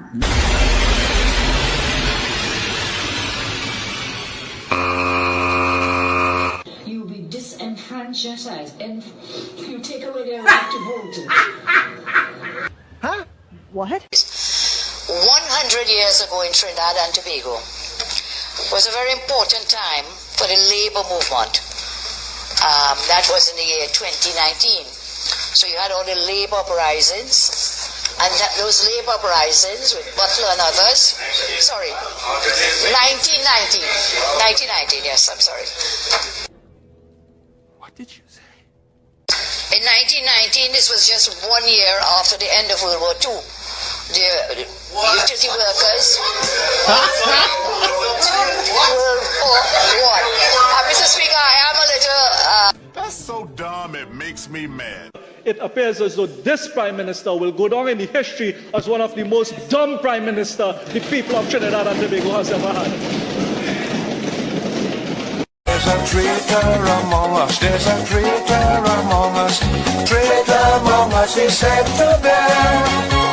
A statement from Jesus referring to Judas at the Last Supper in Jerusalem.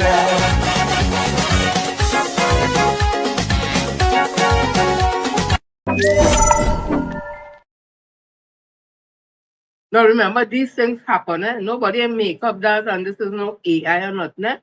Or remember, one of her own is a minister house. So now he say that she drunk, and Jerry call him and say, "Oh God, she drunk and she's singing and how much pit." Listen, and then the see Mr. Pandas say Jack tell he how she fall long drunk and Gandhi statue. Then Miss Zona Rose, who is she friend, that say she has some prop.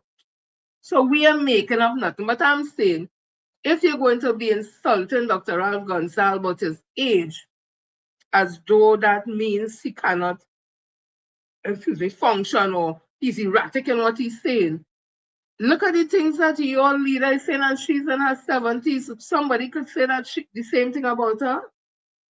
How would you feel if people from other Caribbean islands start to say those things about her?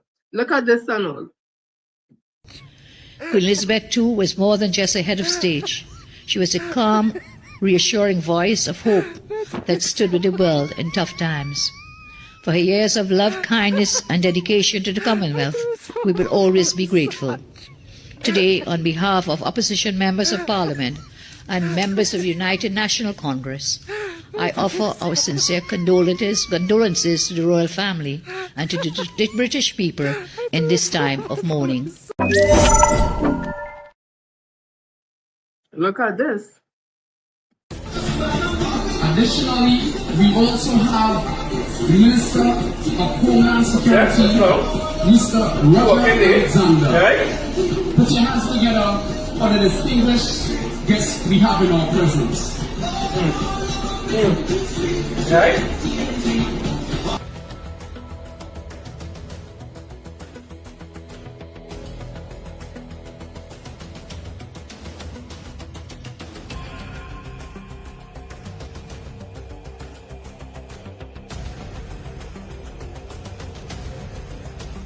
You saw it stumbled a little earlier, so let's clear that up because there's an elephant in the room. The floorboards in the sea were very uneven. And as I stepped, it lifted and I stumbled on it. But God is great. I got up instantly and I'm fine. Thanks to God.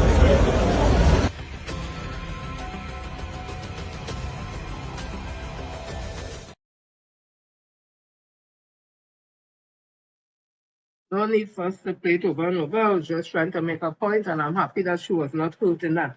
But there are persons who have made medical that I know. I'm not a medical doctor, people. I don't pretend to be. But you ask questions and you hear things that persons who have diabetes. She said that she has diabetes, and then people are saying that she does drink. Them say so, not me. I don't lie with she, I don't know. So if you had to put it together, alcohol and diabetes and her age, they said you see the muscle in your hip there, whatever, there's a muscle in the hip there that when elderly people, especially if they're not exercising and working out, it does get weak.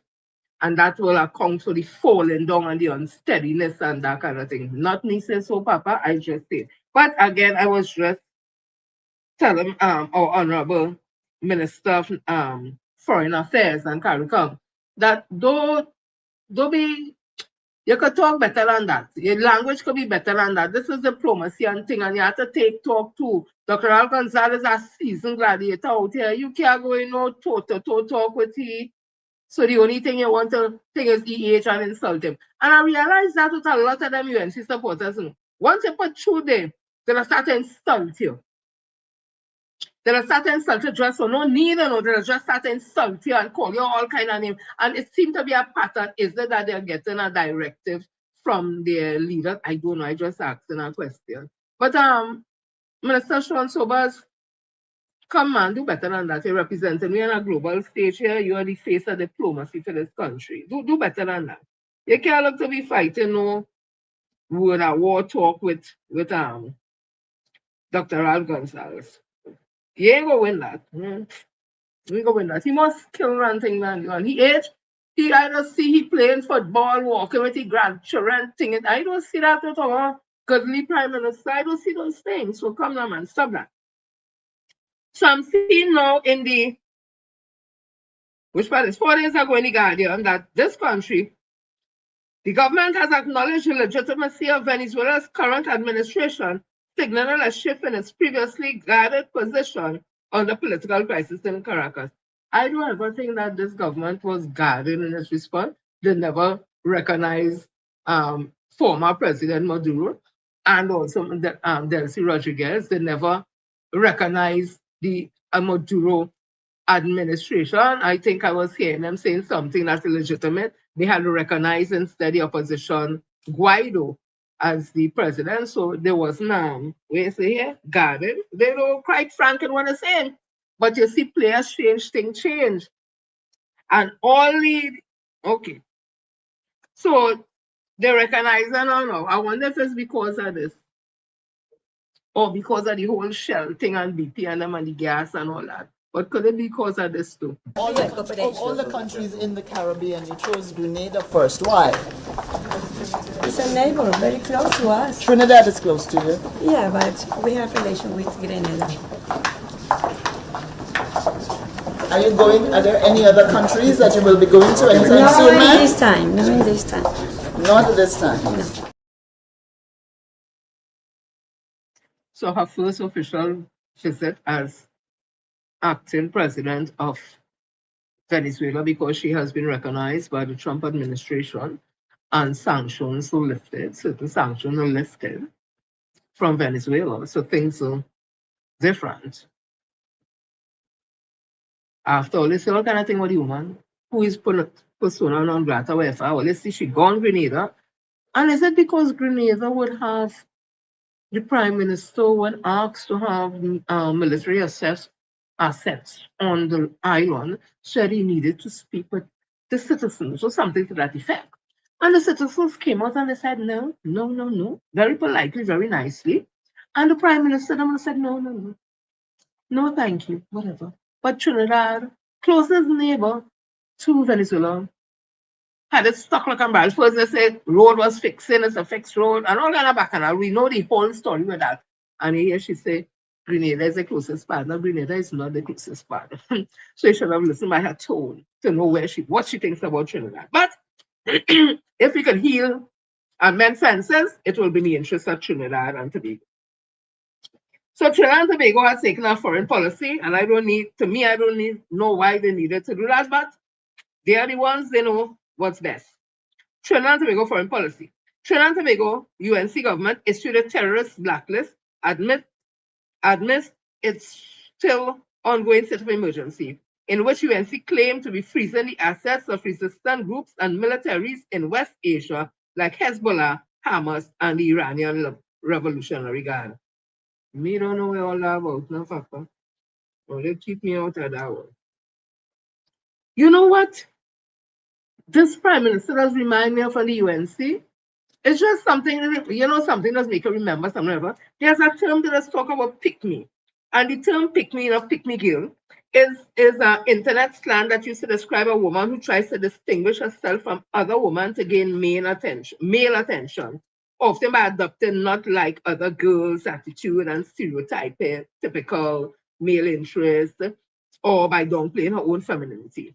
And it has an area that it speaks about prime minister with pick-me tendencies. I'm not saying our prime minister is there. Something just came to my mind, so I was looking at it. They say, when a prime minister exhibits pick-me girl syndrome, it manifests as a political strategy where she distancing herself from other women, undermines feminist policies, or explicitly validates patriarchal structures to gain approval from male colleagues, voters, or traditional power centers. In a political context, this behavior is characterized by demonstrating that she is not like other politicians, specifically not like hysterical or emotional female politicians, thereby positioning herself as the logical, acceptable woman in the room. And this is internalized characteristic of a pick-me prime minister, internalized misogyny. She may adopt or echo misogynistic views, viewing her gender as a hurdle to be overcome by aligning with male counterparts. And it goes on and on. Performance approval or action are often designed to win praise from men by showcasing her adherence to traditional gender roles despite her position of power. And we could say, it looked like the whole thing with this allegiance apparently to Donald Trump, a man, a powerful man, and doing everything, going to CARICOM and making this fiery speech in the presence of an American man, a white man, getting the pen and watching it like, yeah, you know, these things you could say that, and I hope that that is not our prime minister, because our prime minister is a strong woman. And then again, remember when she said, you know, because a woman may not have spoken to kill them violently and ruthlessly and relentlessly and all these things. I don't know, I'm just asking and saying, but I hope not. Anyways, let me continue. Now, Mr. Robert Amar had a very interesting life on the gas sector. I will not play today because I think it's a little lengthy. But what I will do, I'll read something here from one Mr. Harry Pata. What it says here is, NGC Profits has a history. Harry Pata, former MP and minister. He said, I read with interest the comments of National Gas Company NGC Chairman Gerald Ramdeen published last weekend on the record-breaking 3.2 billion profit made by NGC in 2025, as announced by Prime Minister Kamala Persaud-Bissessar in Parliament. He told the media that more than half of the massive profit registered by NGC was due to NGC cutting wastage across the NGC group. This was great news. Mr. Ramdeen was saying that under his leadership, NGC saved more than 1.6 billion that would have gone to waste. Over 1.6 billion saved from waste.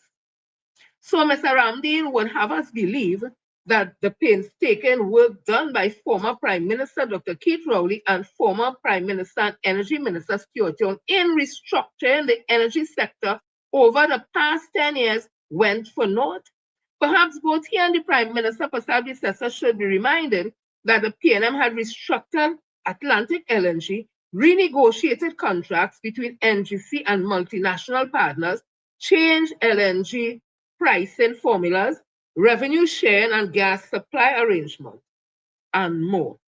So as not to be confused with the Ramdeen magic, the UNC assumed office in April 28, 2025. And after some confusing months on who was the real chairman, a new NGC board was appointed in July 2025.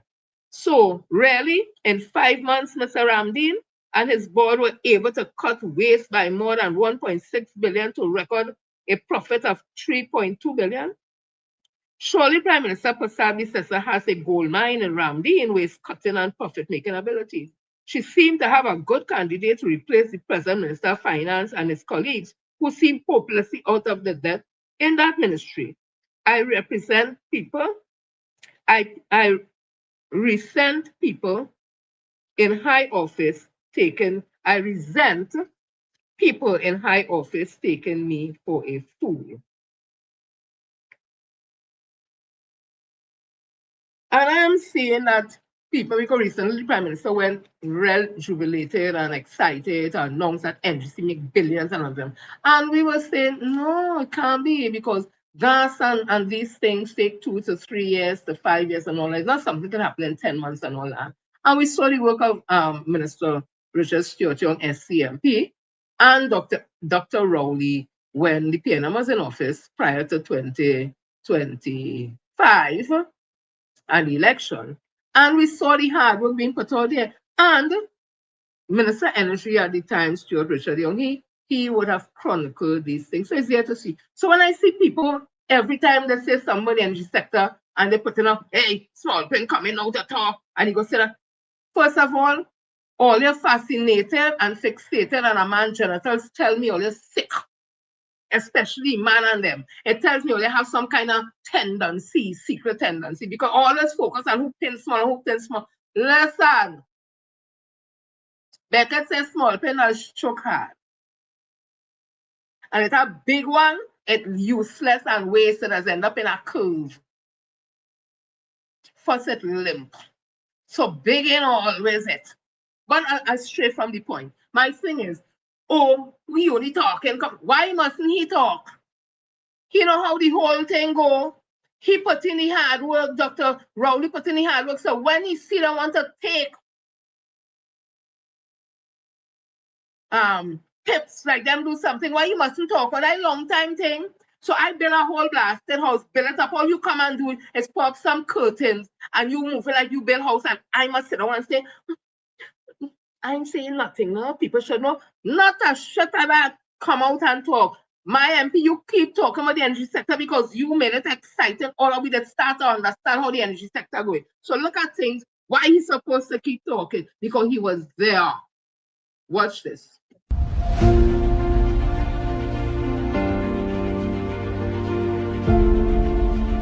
If we collaborate as CARICOM, we collaborate with Latin America, and we collaborate with the African continent, it will be a voice that cannot be ignored. So I want to utilize the opportunity here this morning in front of this esteemed audience, and in particular with CARICOM colleagues, where we're on the verge of the heads of CARICOM meeting right here in Guyana in a few days, to bring this sense of responsibility to us, and for us to start working more collaboratively and working with one loud voice. Because if we do so, we can, I am convinced, contribute to the decisions that are being made around the globe that directly affect us.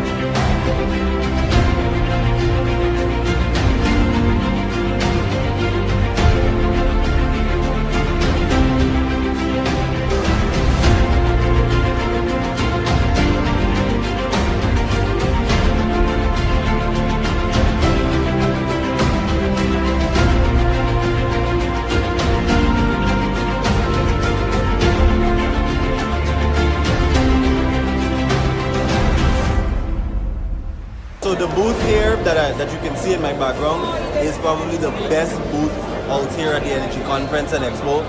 The interactive games were so amazing. Had the opportunity to learn a lot of new stuff about Trinidad, and it was overall a very, very wholesome experience.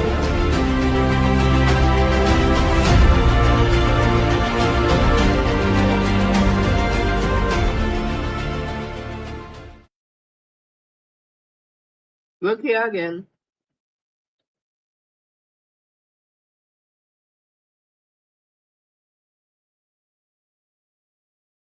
From what I have seen so far, the Guyanese refinery and what they're looking to build, and understand there's always a lead time from discussions, from projects to be able to actually construct and to get it going. They are looking at a smaller refinery, smaller size refinery. Ours can process about 150, 140,000 barrels of oil a day. They're not looking at something that large to start with. I mean, good luck to them. Refineries all over the world, you have some that are being brought back up, some that are being brought down. It is a difficult business, but what Guyana has is they have a steady supply of crude, and I suspect they will do the necessary negotiations to bring some of that crude home. I don't see it at all affecting Trinidad and Tobago and the ability for someone to come in with the right proposal to restart the refinery in Trinidad and Tobago. As I said, even at the conference, I had a number of serious persons come up to express interest. But what I've done is we've set up a TPHL, a body of experts that are supposed to process these proposals, so send it into them, and then the process of processing it to see if any are really realistic.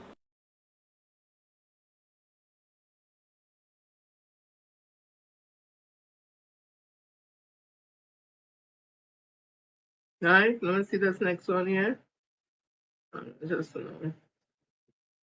So what you've seen there today, Trinidad and Tobago, is a successful conclusion of the shallow water bid round in a record time. Today, for the first time in 20 years, EOG executed 2 new production sharing contracts with the award of the Lower Reverse L Block and the NCMA 4A Block. These awards are going to secure future foreign exchange. It's going to secure continued work in our energy sector over the period of time, because the seismic activity begins immediately with the monitoring and the surveys in June of this year. I am proud of the Ministry of Energy and Energy Industries, proud of the leadership that I was able to provide on your behalf, as today we concluded a successful shallow water bid rounds and awarded 2 PSCs to EOG on your behalf.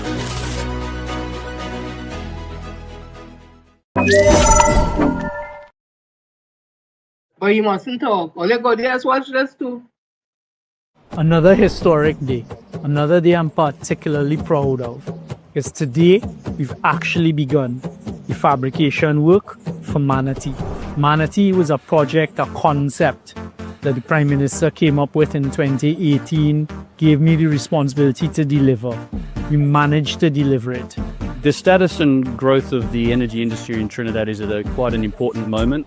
Manatee will be very important for the continued growth, bringing on between 600 and 700 million static cubic feet a day into the energy system, which will really underpin it for many years to come. What you've seen here is our ability to go out there, to maneuver, to negotiate, to get Shell committed to it, to get the Venezuelan government to agree to deunitize Manatee from Loran, and to be here today and to see, most importantly, the hundreds of workers getting direct job opportunities at Tufco's yard, and to know that that was our policy coming together.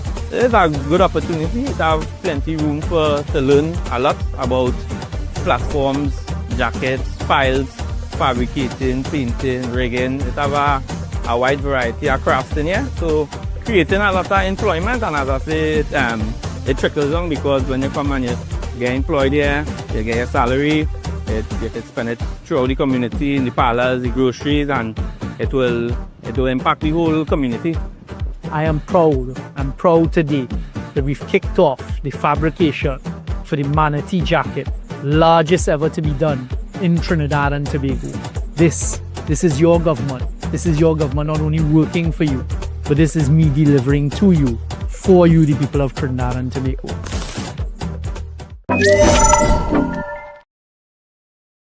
But they want him to talk. Why he mustn't talk? He put in the work. Look what he said on CARICOM.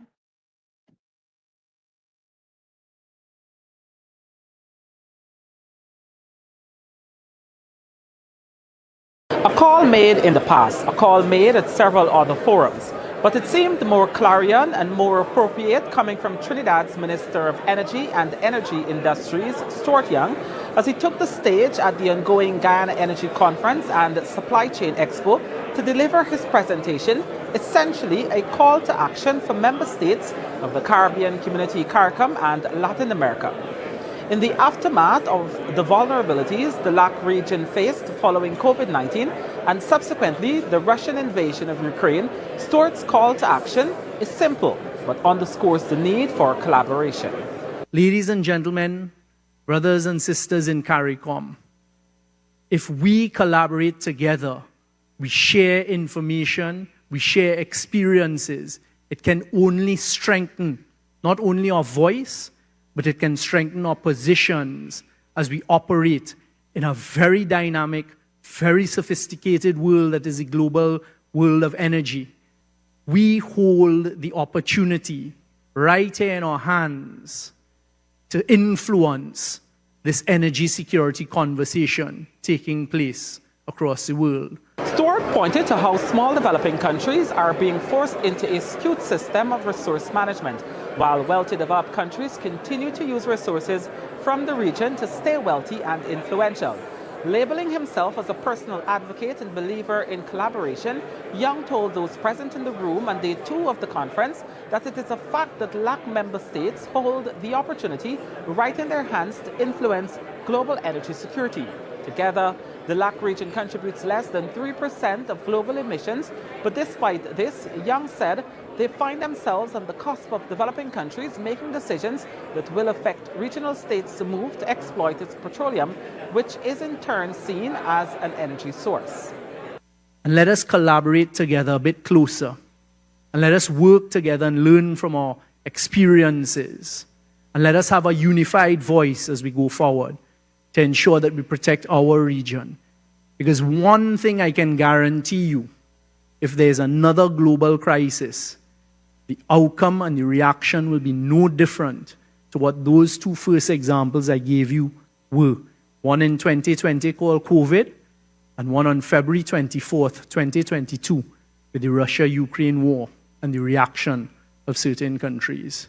To solidify his point, he noted the ongoing collaboration between Guyana, Suriname, and Trinidad, and said even as he makes the case for exploitation of resources, it comes with a call for responsible exploitation. But again, Stewart did not stray from the core message of his presentation, collaboration. For the newsroom, I am Kurt Campbell.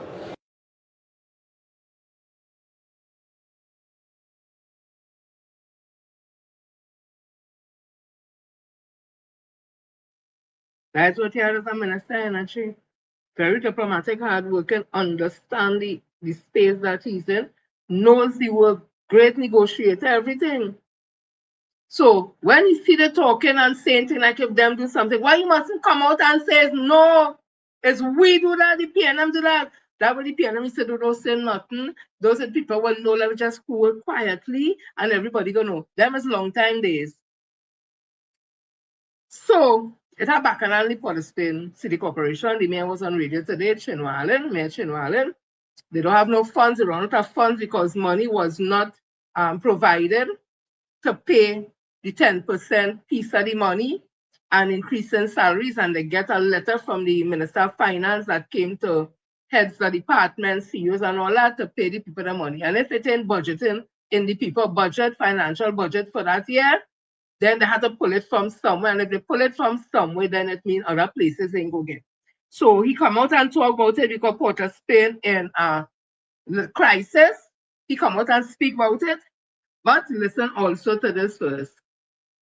Listen to this. 02, line item 22, short-term employment. You have reduced the short-term employment for the Port of Spain City Corporation by $1 million.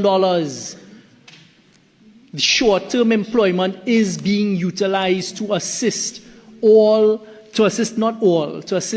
many vulnerable families in the city of Port of Spain, in particular some who have lost their employment under CPEP and URP. Why are you reducing it by $1 million? And I know as a fact, because we've seen it in these documents, when you get to other corporations like Shogunas, Pinal and others, there are increases. Why have you decreased Port of Spain? Why?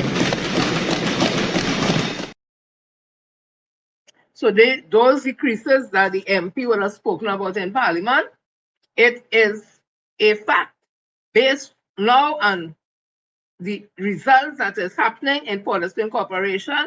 And now the minister, the Honorable Minister of Rural Development, come out and basically saying, and paraphrasing, that the Mayor of Port of Spain, he just being, lying then.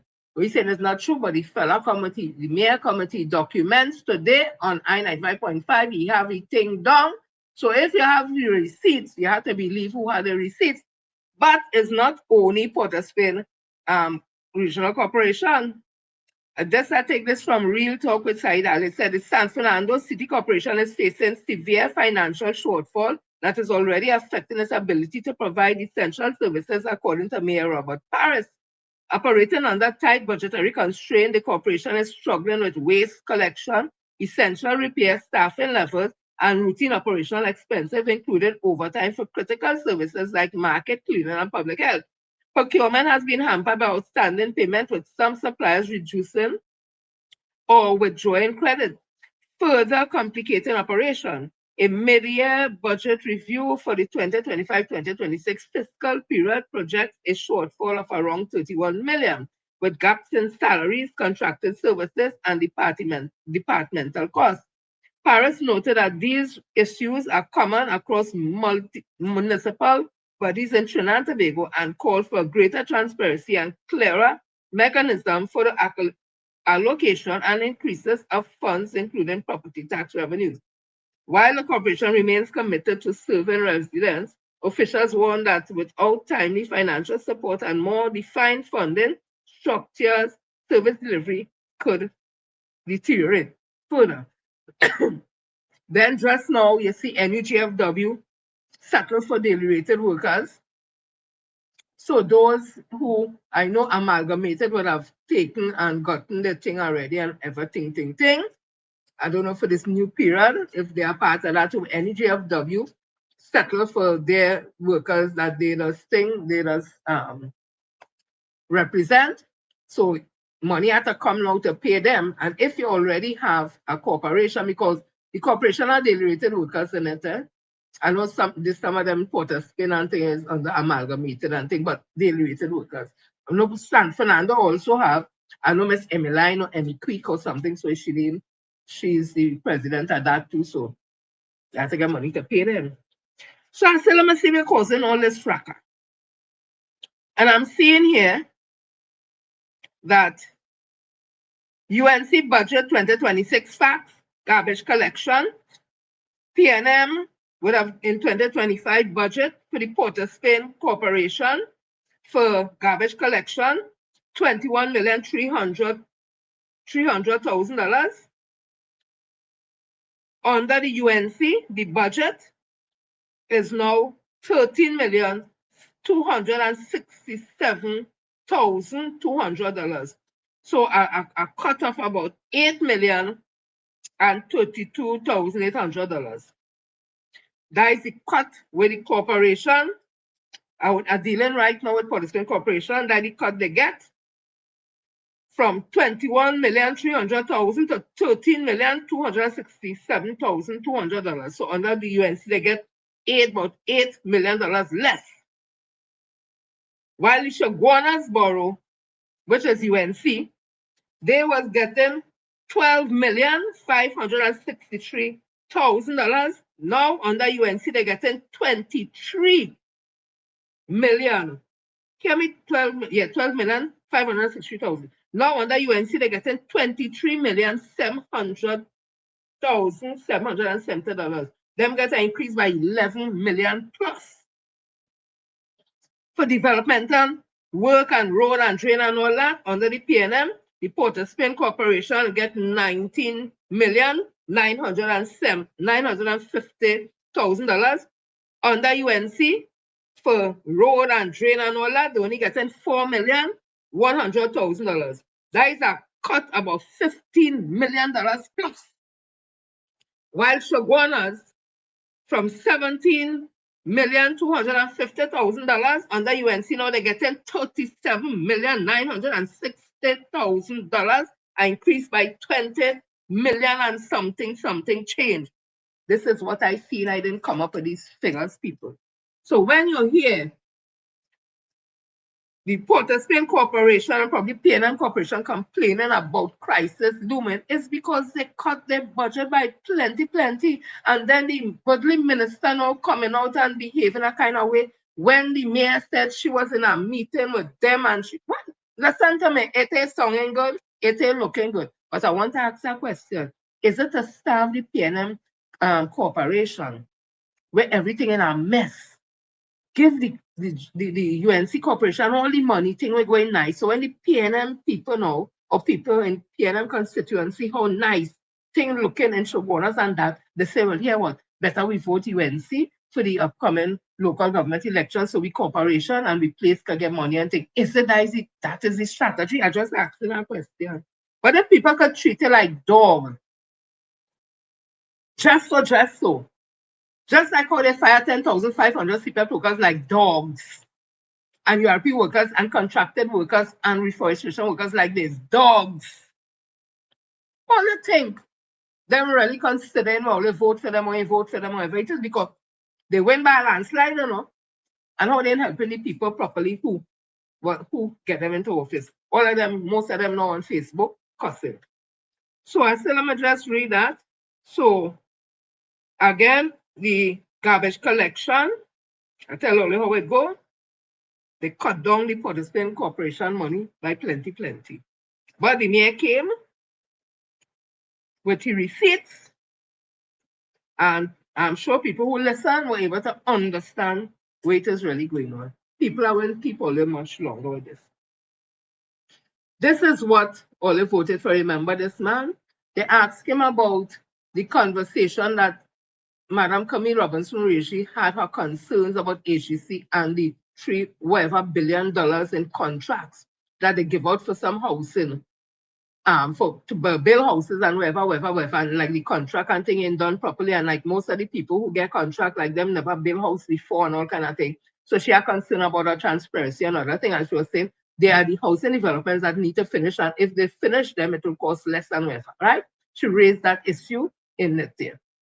So Philip Alexander, who is a minister in the housing, like he going into parliament, so they stop him and asking a question. Here how he respond.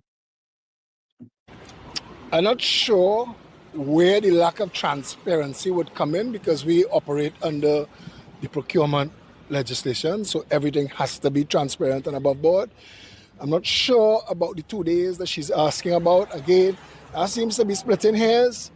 I honestly believe that is arguing for arguing's sake. There's nothing wrong with the contracts that were issued, and let her pursue it wherever she thinks she needs to pursue it. Do you believe that the criteria would have been fairly reflected of the capacity needed to deliver these large-scale housing projects? Absolutely. I mean, Camille Robinson-Regis was in government when somebody jumped out of cloth business and started to build properties for the state, and they did a good job. Everybody should have an opportunity to do as well. And that's what we believe. I think that due diligence would have been done by the management and board of the HDC. We have to stand with them. On what basis were the 11 contractors selected? I wouldn't be able to answer that, because we don't get involved in that aspect of the thing. Are you surprised that the government has found evidence linking local organizations to so-called terrorist entities like Hezbollah, Hamas, and IRGC? I have to hold my personal opinion on that, because that's not my lane. Going back to HGC, sorry. Can you let us know where these developments will be? Again, that was something else that Robinson-Regis criticized. Again, that there is a lot of information already in the public space about it. The contracts were awarded transparently. If there are questions that she wants to ask specifically, she should direct them to the HTC. I don't think I should be putting that information out in the public space here. That wouldn't be correct. Yeah. Thank you. Have a good day. You too, sir. That's the same man who called she a bitch. She hold she belly and ball like a bitch. Remember that? Anyhow, you heard the guy talking about HGC and the procurement and things, so it's not just Miss Camille Robinson, she's talking about it, something you seem to be right, but them large and they in charge, that will only vote for a man who calling woman bitch, a man who call the Prime Minister with the, she's drunk and singing and sing, all them kind of thing, and we cause this on, like, only like them kind of behavior, Papa. So people, just living in with a sight of my member of parliament on the ground, walking with his and talking to his constituents. Hey, farmer, see your messages. I promise you this ain't the road vestiges. Thanks for checking on me and my whole team. I see you asking if I finish with the road scene. I see you done with competition and you finish with the road. You good, gentlemen? So it's on a different episode. It don't matter if I call or if it is me alone. I will be good. Who playing flying this? Hey! Aye. You're sick? Yeah. 1, 2, 3. Yes, I'm a road man. Yes, I am a road man. And every year me program. You take me and me one gang go over the stage. Jumping is the slogan.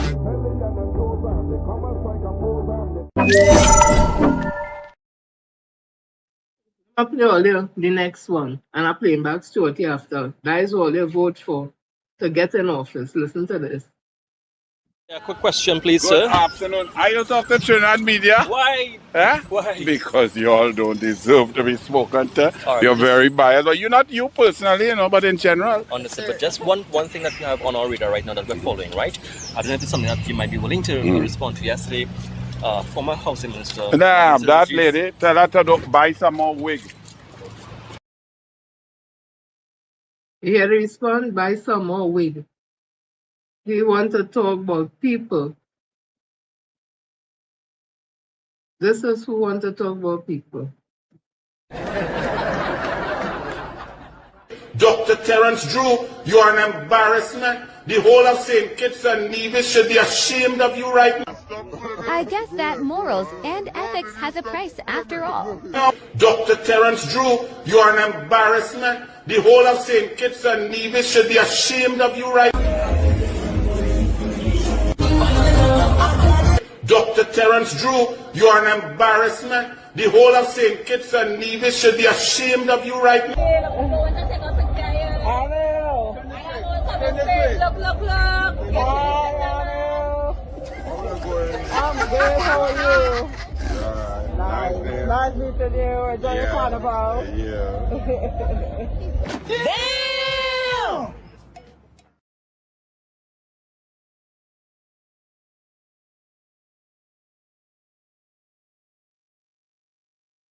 That is who we have sitting in the Senate. And I have nothing against anybody, but those things are there, And when you want to talk about people and insult people, come now, man. Stop doing them thing now. They will change their behavior. So let me show you again, Shorty Walkabout in Gonzales. It's about the country. Hey, farmer, see your messages. I promise you this ain't the road vestiges. Thanks for checking on me and my whole team. I see you asking if I finish with the road scene. I see you done with competition and you finish with the road. You good? So it's on a different episode. It don't matter if I call or if it is me alone. I will be good. Plane flying there. Nice! Aye. You're sick? Yeah. 1, 2, 3. Yes, I'm a road man. Yes, I am a road man. I never hear me program. You take me and me one gang go over the stage. Jumping is the slogan.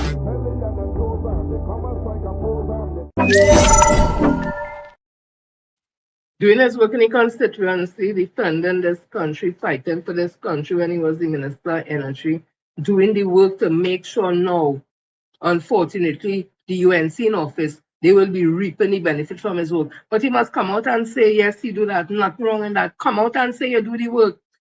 Come out and say it, let them know. And who want to vex die the business, because if it was the other way around, the UNC would have be coming out right from and not them do this, not so I depend, I mustn't do it. You see that long time kind of behavior thing, maybe don't say nothing, maybe don't say people love you all, see you all on Friday goes when I come with something for something new to say Gil Ginger and Sister Jenny, Auntie Jenny, and if you want to get formal as Miss Jennifer Frederick and not the addition of it all the thing. We went a little late today, but you know that sometime how it does be, people will drop on dropping, but whoever they are always thankful and happy for you all.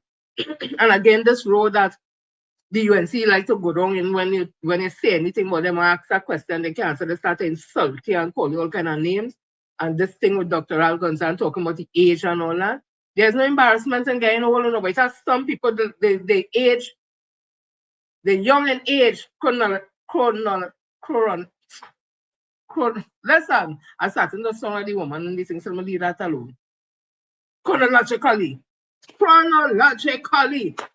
they're young, but if you see them, they're looking all and tired and wash out and beat out. And it has some people, elder, them cougars and them, that watch me, they're looking hot.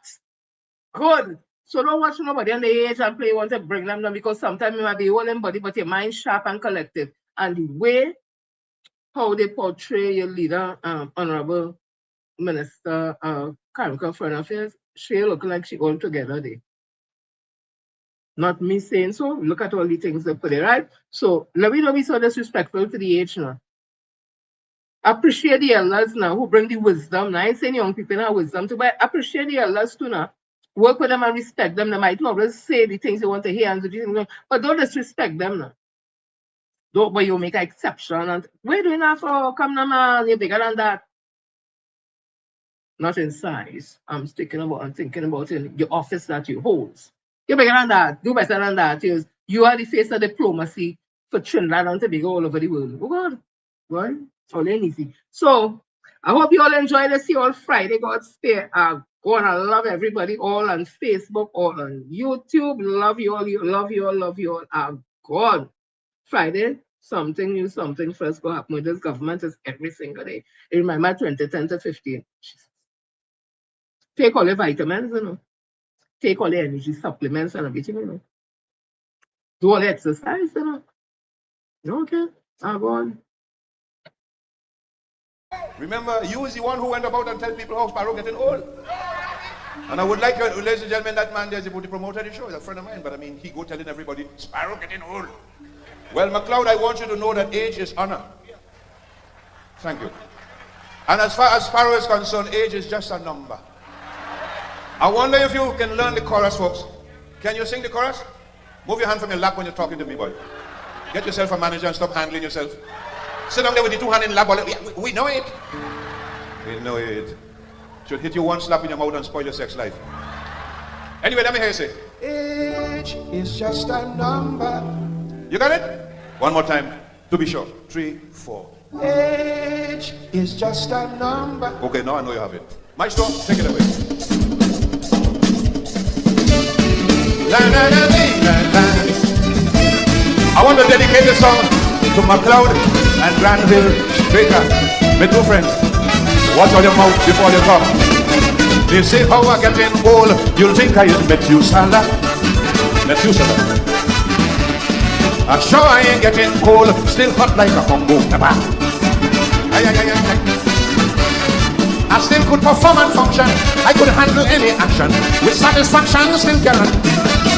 Who disagree?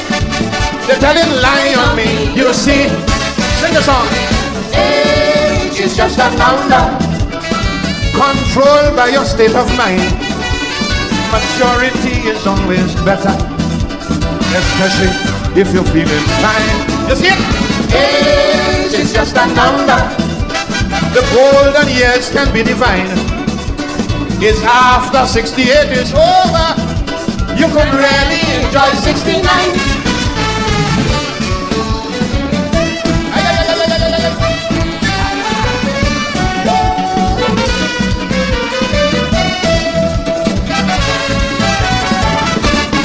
The girls that we haven't done respect you when you're a champion. They like when you're big and strong and know how to jam in the section. Hey, I may not be too muscular, but I have the vim and the figure. Any fame the younger man could claim. It means the same. Don't let old talk drive you insane. You hear me? Age is just a number. With experience on the incline, wisdom is there to help you conquer any mountain you have to climb. Age is just a number. Ability stays a long time. As old as I am, no teenager can beat me when it comes to wine.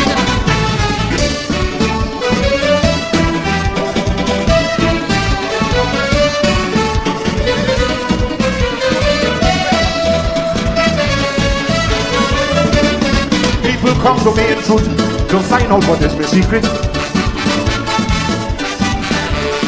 Is it the fountain of youth or be a voodoo or black magic?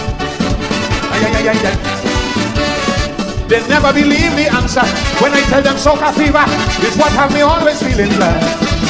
I'm never sad, I love to jam and live like mad. You hear me? Age is just a number. No scientist cannot define why some get weaker, some get stronger. Why getting older the same? Hey, age is just a number. The girls declare open and praise that they rather be a old man lover rather than to be some young boy slave.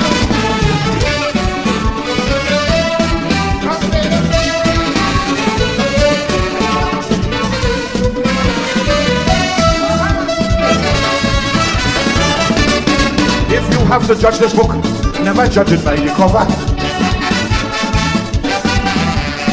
Open every page and look, then read every verse and chapter. Aye, aye, aye, aye, aye. Whether they love me or like me, you mustn't let them stereotype me. Don't listen to no absurdity. It's plain to see, old age and holding back body. What? Age is just a number, like counting 1, 2, 3, 4, 5. It's simply a little reminder for birthday parties to survive. Age is just a number. Careful in making love a war. Hurry birds make crookedness. Remember, girls, you get it slowly but sure. La, la, la, la, la, la.